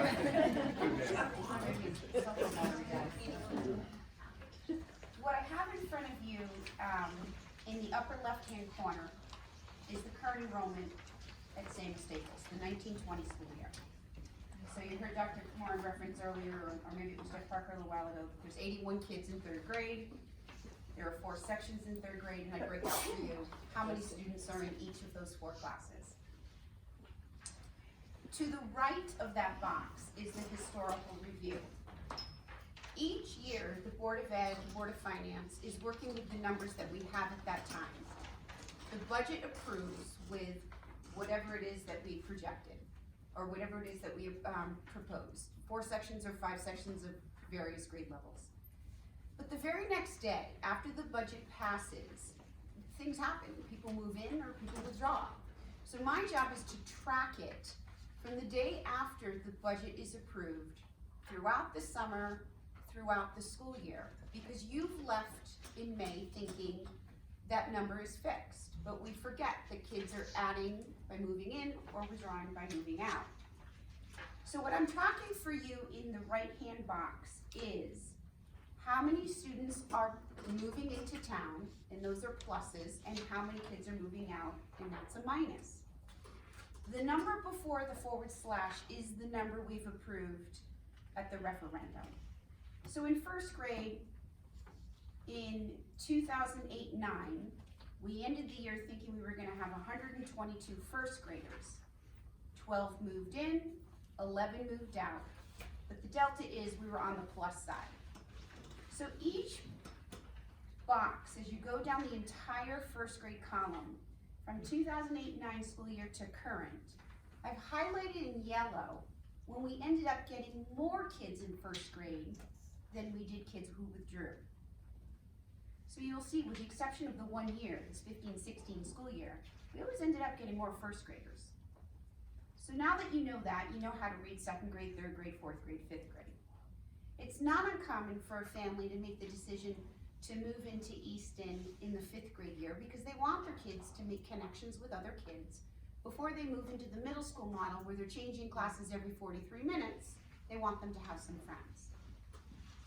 So knowing sort of the trends of how parents sort of make the decisions of when they're gonna move into town, I then look at what the 2 demographers give us. That's Dr. Prada and the NESDEC, that stands for the New England School Development Council.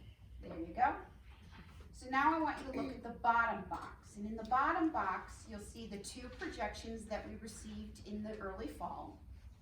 And I break out those projections by 3 sections, 4 sections, and 5 sections.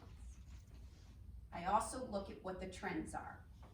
I can pretty much put money on we're gonna get more kids in the primary grades than we are in the intermediate grades, but it's less so is the trend in 4th. So in green, I have highlighted what I have put in Samuel Staples' proposed budget. Those are the number sections that Jeff Parker just referenced earlier. On the 2nd page, I shared this last month because at the primary level, we're looking at either 17 kids in 1st and 2nd grade, which is what I highlighted in green, or if we reduce a section, we're increasing to 21. Since the primary grades are all about the foundations of literacy, I took a 90-minute literacy block and I pointed out everything that we need to teach in the 90-minute literacy block, and you'll see the number of groups. It is always common for a 1st and 2nd grade teacher to have 5 groups. The 1st grade teacher will never, ever conceive of an idea of putting 5 kids in a reading group. We are teaching them to read. 5 kids is very difficult to manage. We don't need the teacher managing behavior and managing her instructional clock and her teaching points. We need her focused on those 4 kids and understanding their performance in order to make instructional decisions for tomorrow. So then I break out for you what it's gonna look like with 21 students in a class. And since they're never gonna consider 5 kids in a group, we have to add a group so you can count on 6 groups. It's still the same size. And I put it from your highest performing reader down to your lowest performing reader. Your highest performing reader, if we have 21 kids in a primary class, the teacher will see the students once a week. That's face-to-face time for 10 to 15 minutes. And you can see how it changes as you get all the way down to your lowest reader, who you absolutely want to read with every single day. As well, the intervention groups. If you have students who need intervention, but you're reducing a section of classes, you have to distribute them among 4 sections instead of 5, so the teacher will have more students who need intervention. They have to have their reading with their core first or second grade teacher. In addition to that, the teacher has to meet with that student one-on-one or two-on-one, so she can work on those areas of deficits. In addition to that, they also are working with either the reading paraprofessional, or if they're very far off the mark, the literacy coach, because she's the one that's most experienced every day. So it's a lot of instruction with reading. So then what I did on the 3rd page is I break out for you the actual minutes, so that you can see the impact of teacher contact time in the primary level. The numbers are identical, groups 2 to 4, 2 times a week. Your school is in session for 36 weeks, and it's just simple math. If you take a look, in class size of 17, in the course of a year, the students at the highest level, the highest readers, will have met with their teacher for 18 hours. And then look to your right, now we're at a class size of 21, it drops to 6 hours. You look at the math as you go all the way down, it tells the story. The short answer is, the larger the class size, the less time these students, these readers, these writers and mathematicians have direct contact time with the classroom teacher. Because the structure is the same, the workshop is the same. You start off with your 7 to 10 minute mini lesson. She models, this is what you're gonna do, this is how you're gonna do it. You're gonna turn and talk to your reading partner, your writing partner, your math partner. Okay, you're good? They go to do the independent work while she starts pulling these groups of 2 to 4, as I just described. So I think the math is pretty powerful. Any questions for Kim? Okay. Without any further ado, I'd like to move to the reports. But let me sum this up. So on Thursday, what we will be doing is obviously it's not obvious maybe, but we're going to be deciding on a final number and the pieces that make up that final number.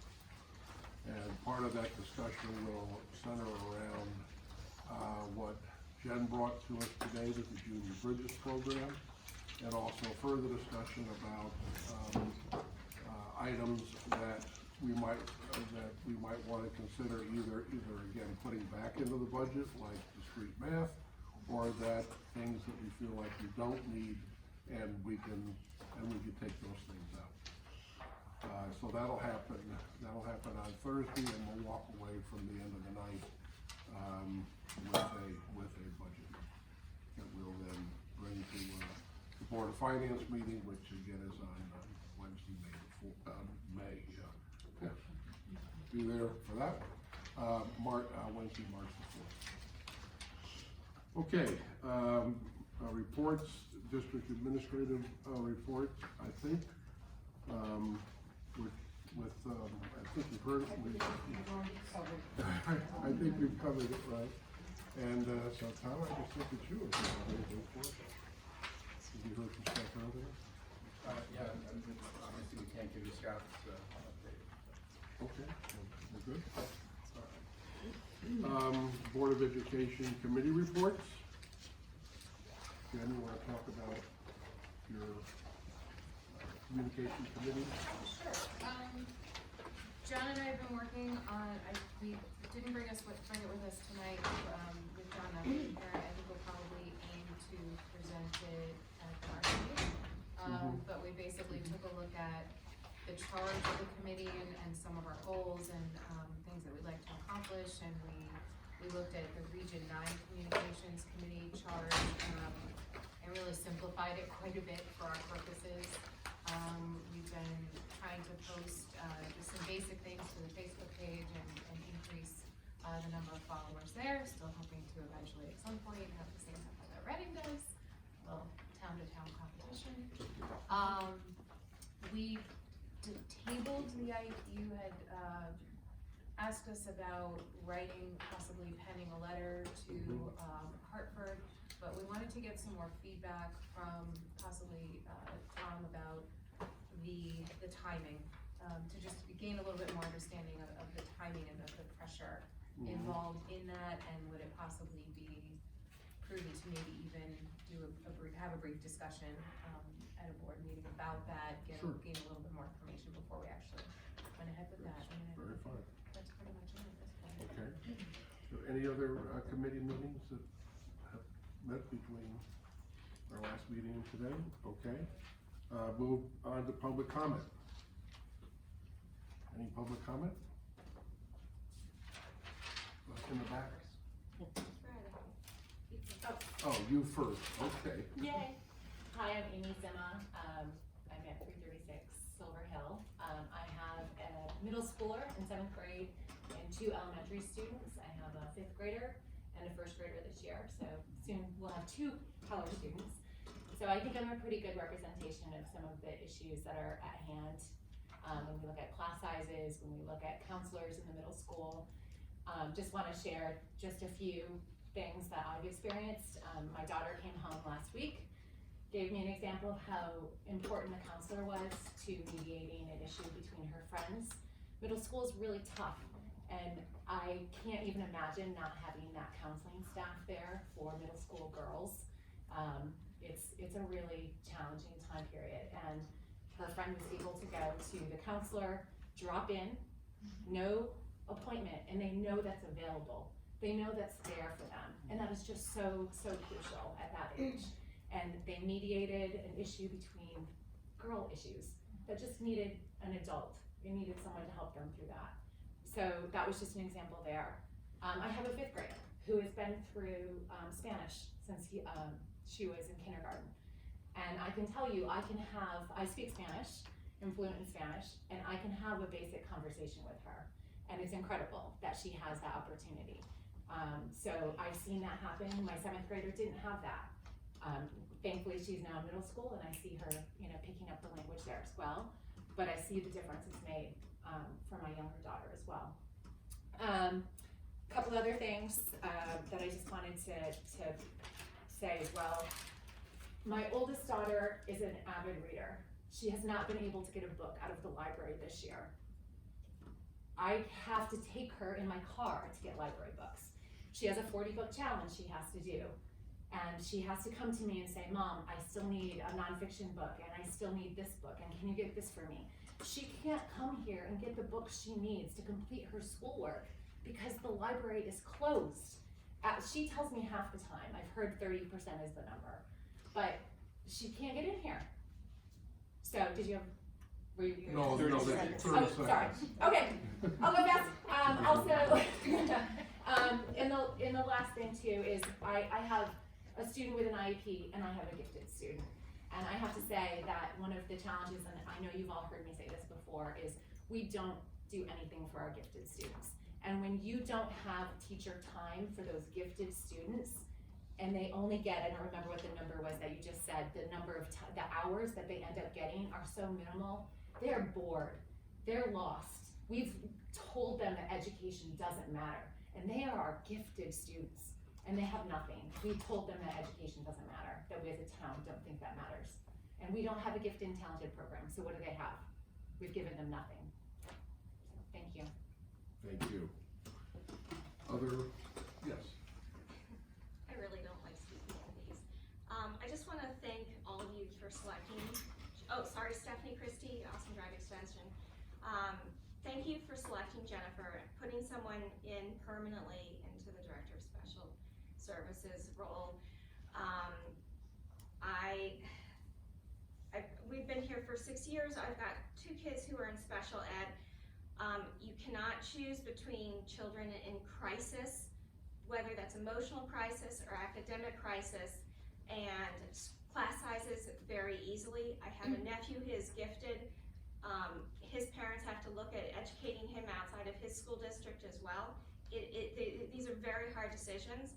I wish the man who was here from the Board of Finance were still here, because we do have a problem demographically in Easton with an aging population. I was just going through the data earlier today. The average age is 49 here, and in other districts you're in your low 40s, which means that their priorities are shifting, which means that we become less of a priority to our community, which means the people don't want to move here and our schools suffer. So we need to work together. This can't be about special ed versus everybody else. The other thing I just wanted to add in is I sent in some information, or I read earlier today about a collective funding thing that's available for special ed excess costs. I sent that to Dr. McMorrin. If you haven't already explored it, please explore it, because that might help manage some of our savings. Thank you. Thank you. Any other public comment? I just want to say one more thing. Sorry, Nikki Caldawi, 99 Staples Road. Just looking at the numbers that you guys gave out, comparing them to other towns, I think something we also have to consider is those towns also probably have a lot more support staff to go along with those numbers as well. I know for a fact Darien does, and I'm pretty sure the other ones do too. I can't speak to Reading, but that's something that you can't just look at numbers. You have to look at the people and whether that's the amount of kids in the class or the amount of support staff in general. And I just want to echo what Jenny said about principals. Sandy Hook came right to mind with that. If something happens in that school, those kids have to be able to look to the person that they see every day, not 50% of the time. So thank you, Jenny, for saying that. That's all. Thank you. I'll be quick, I promise. Paige Kuchar on Black Rock Road in Easton. I just wanted to make a comment as somebody who grew up in New York City and loves diversity, and also loves Easton and all the special things this town gives us.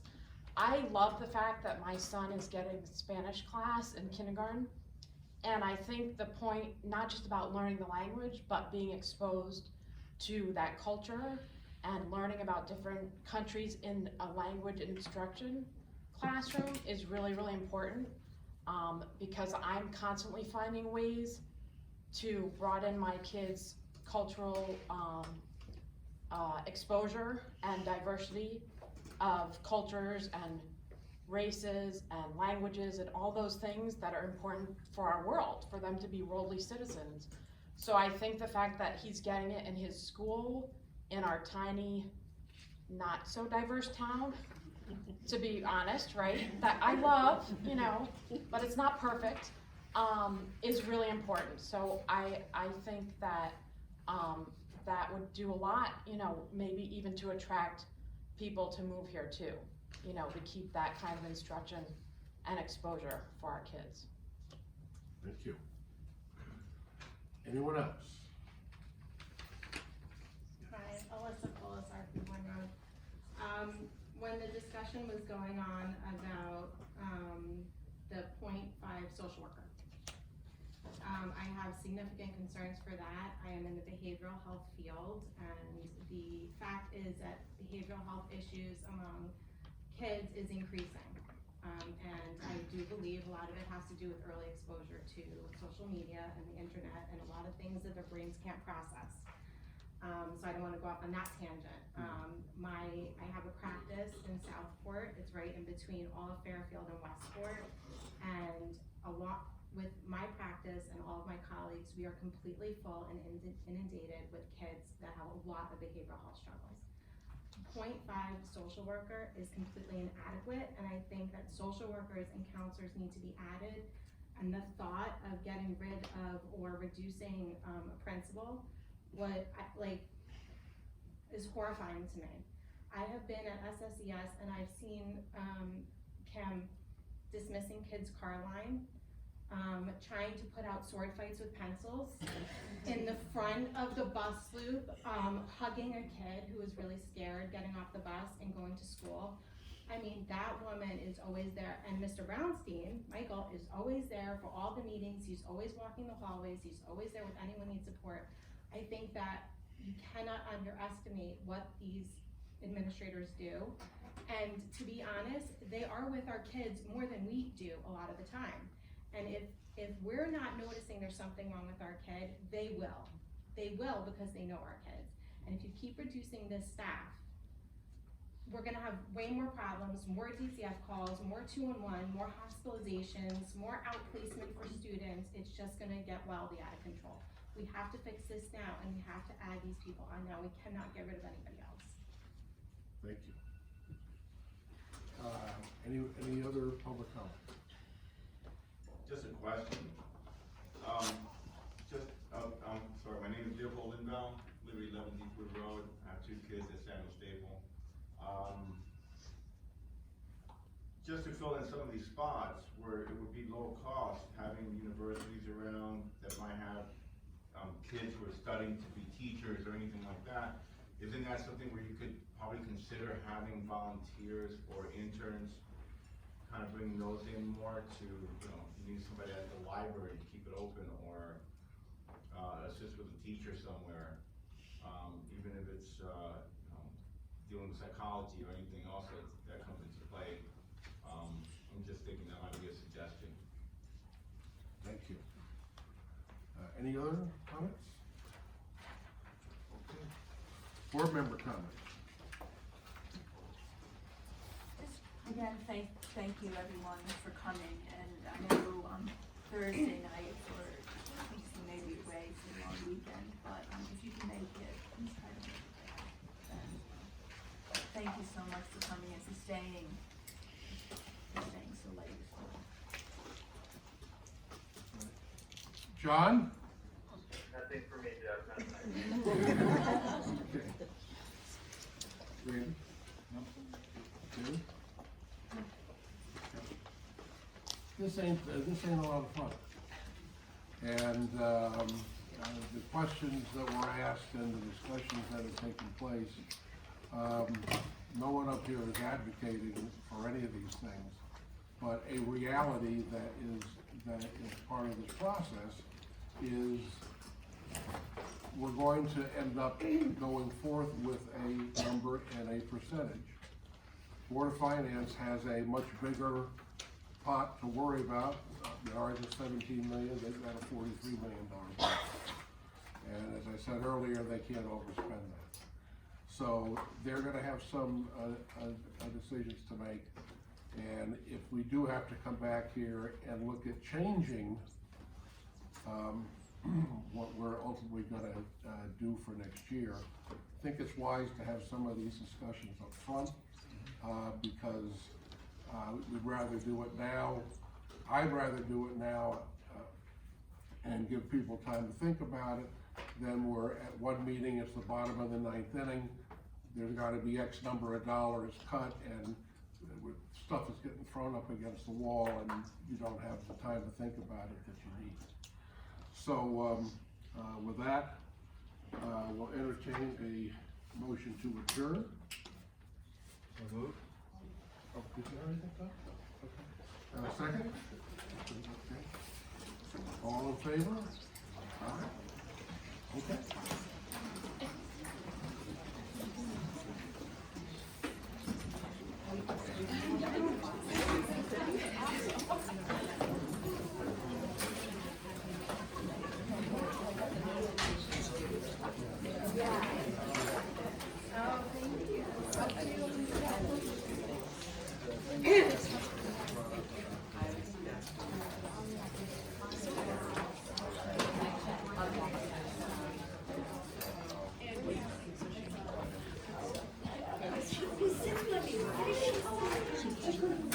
Oh, no, she got that.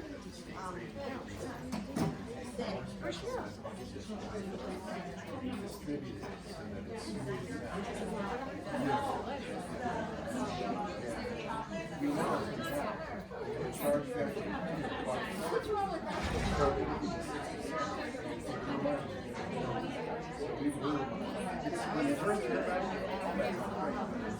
It's like saying there's 100 drivers, everyone in the car. somehow your insurance will.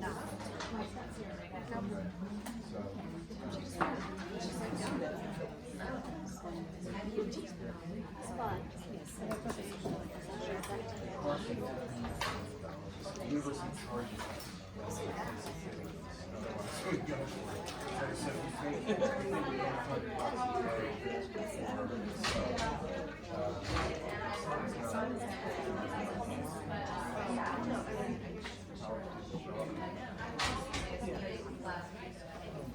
Fingerprinting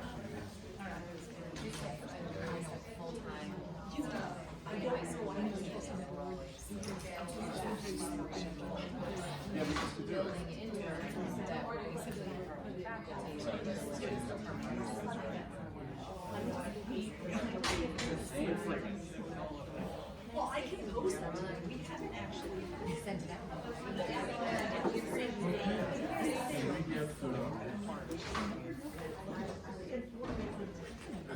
gonna do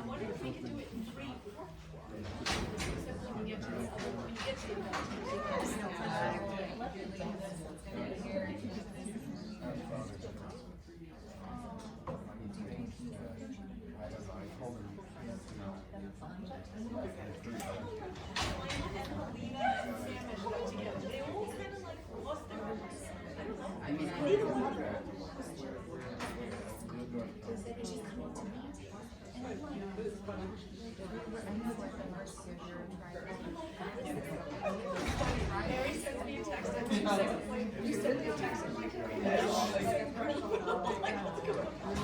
He thought he'd be back tomorrow afternoon.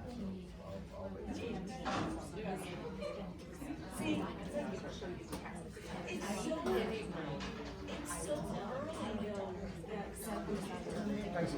it's way early in the planning phase that you guys are looking at this. Because anyone needs to be registered to be. No, I think what the community is committed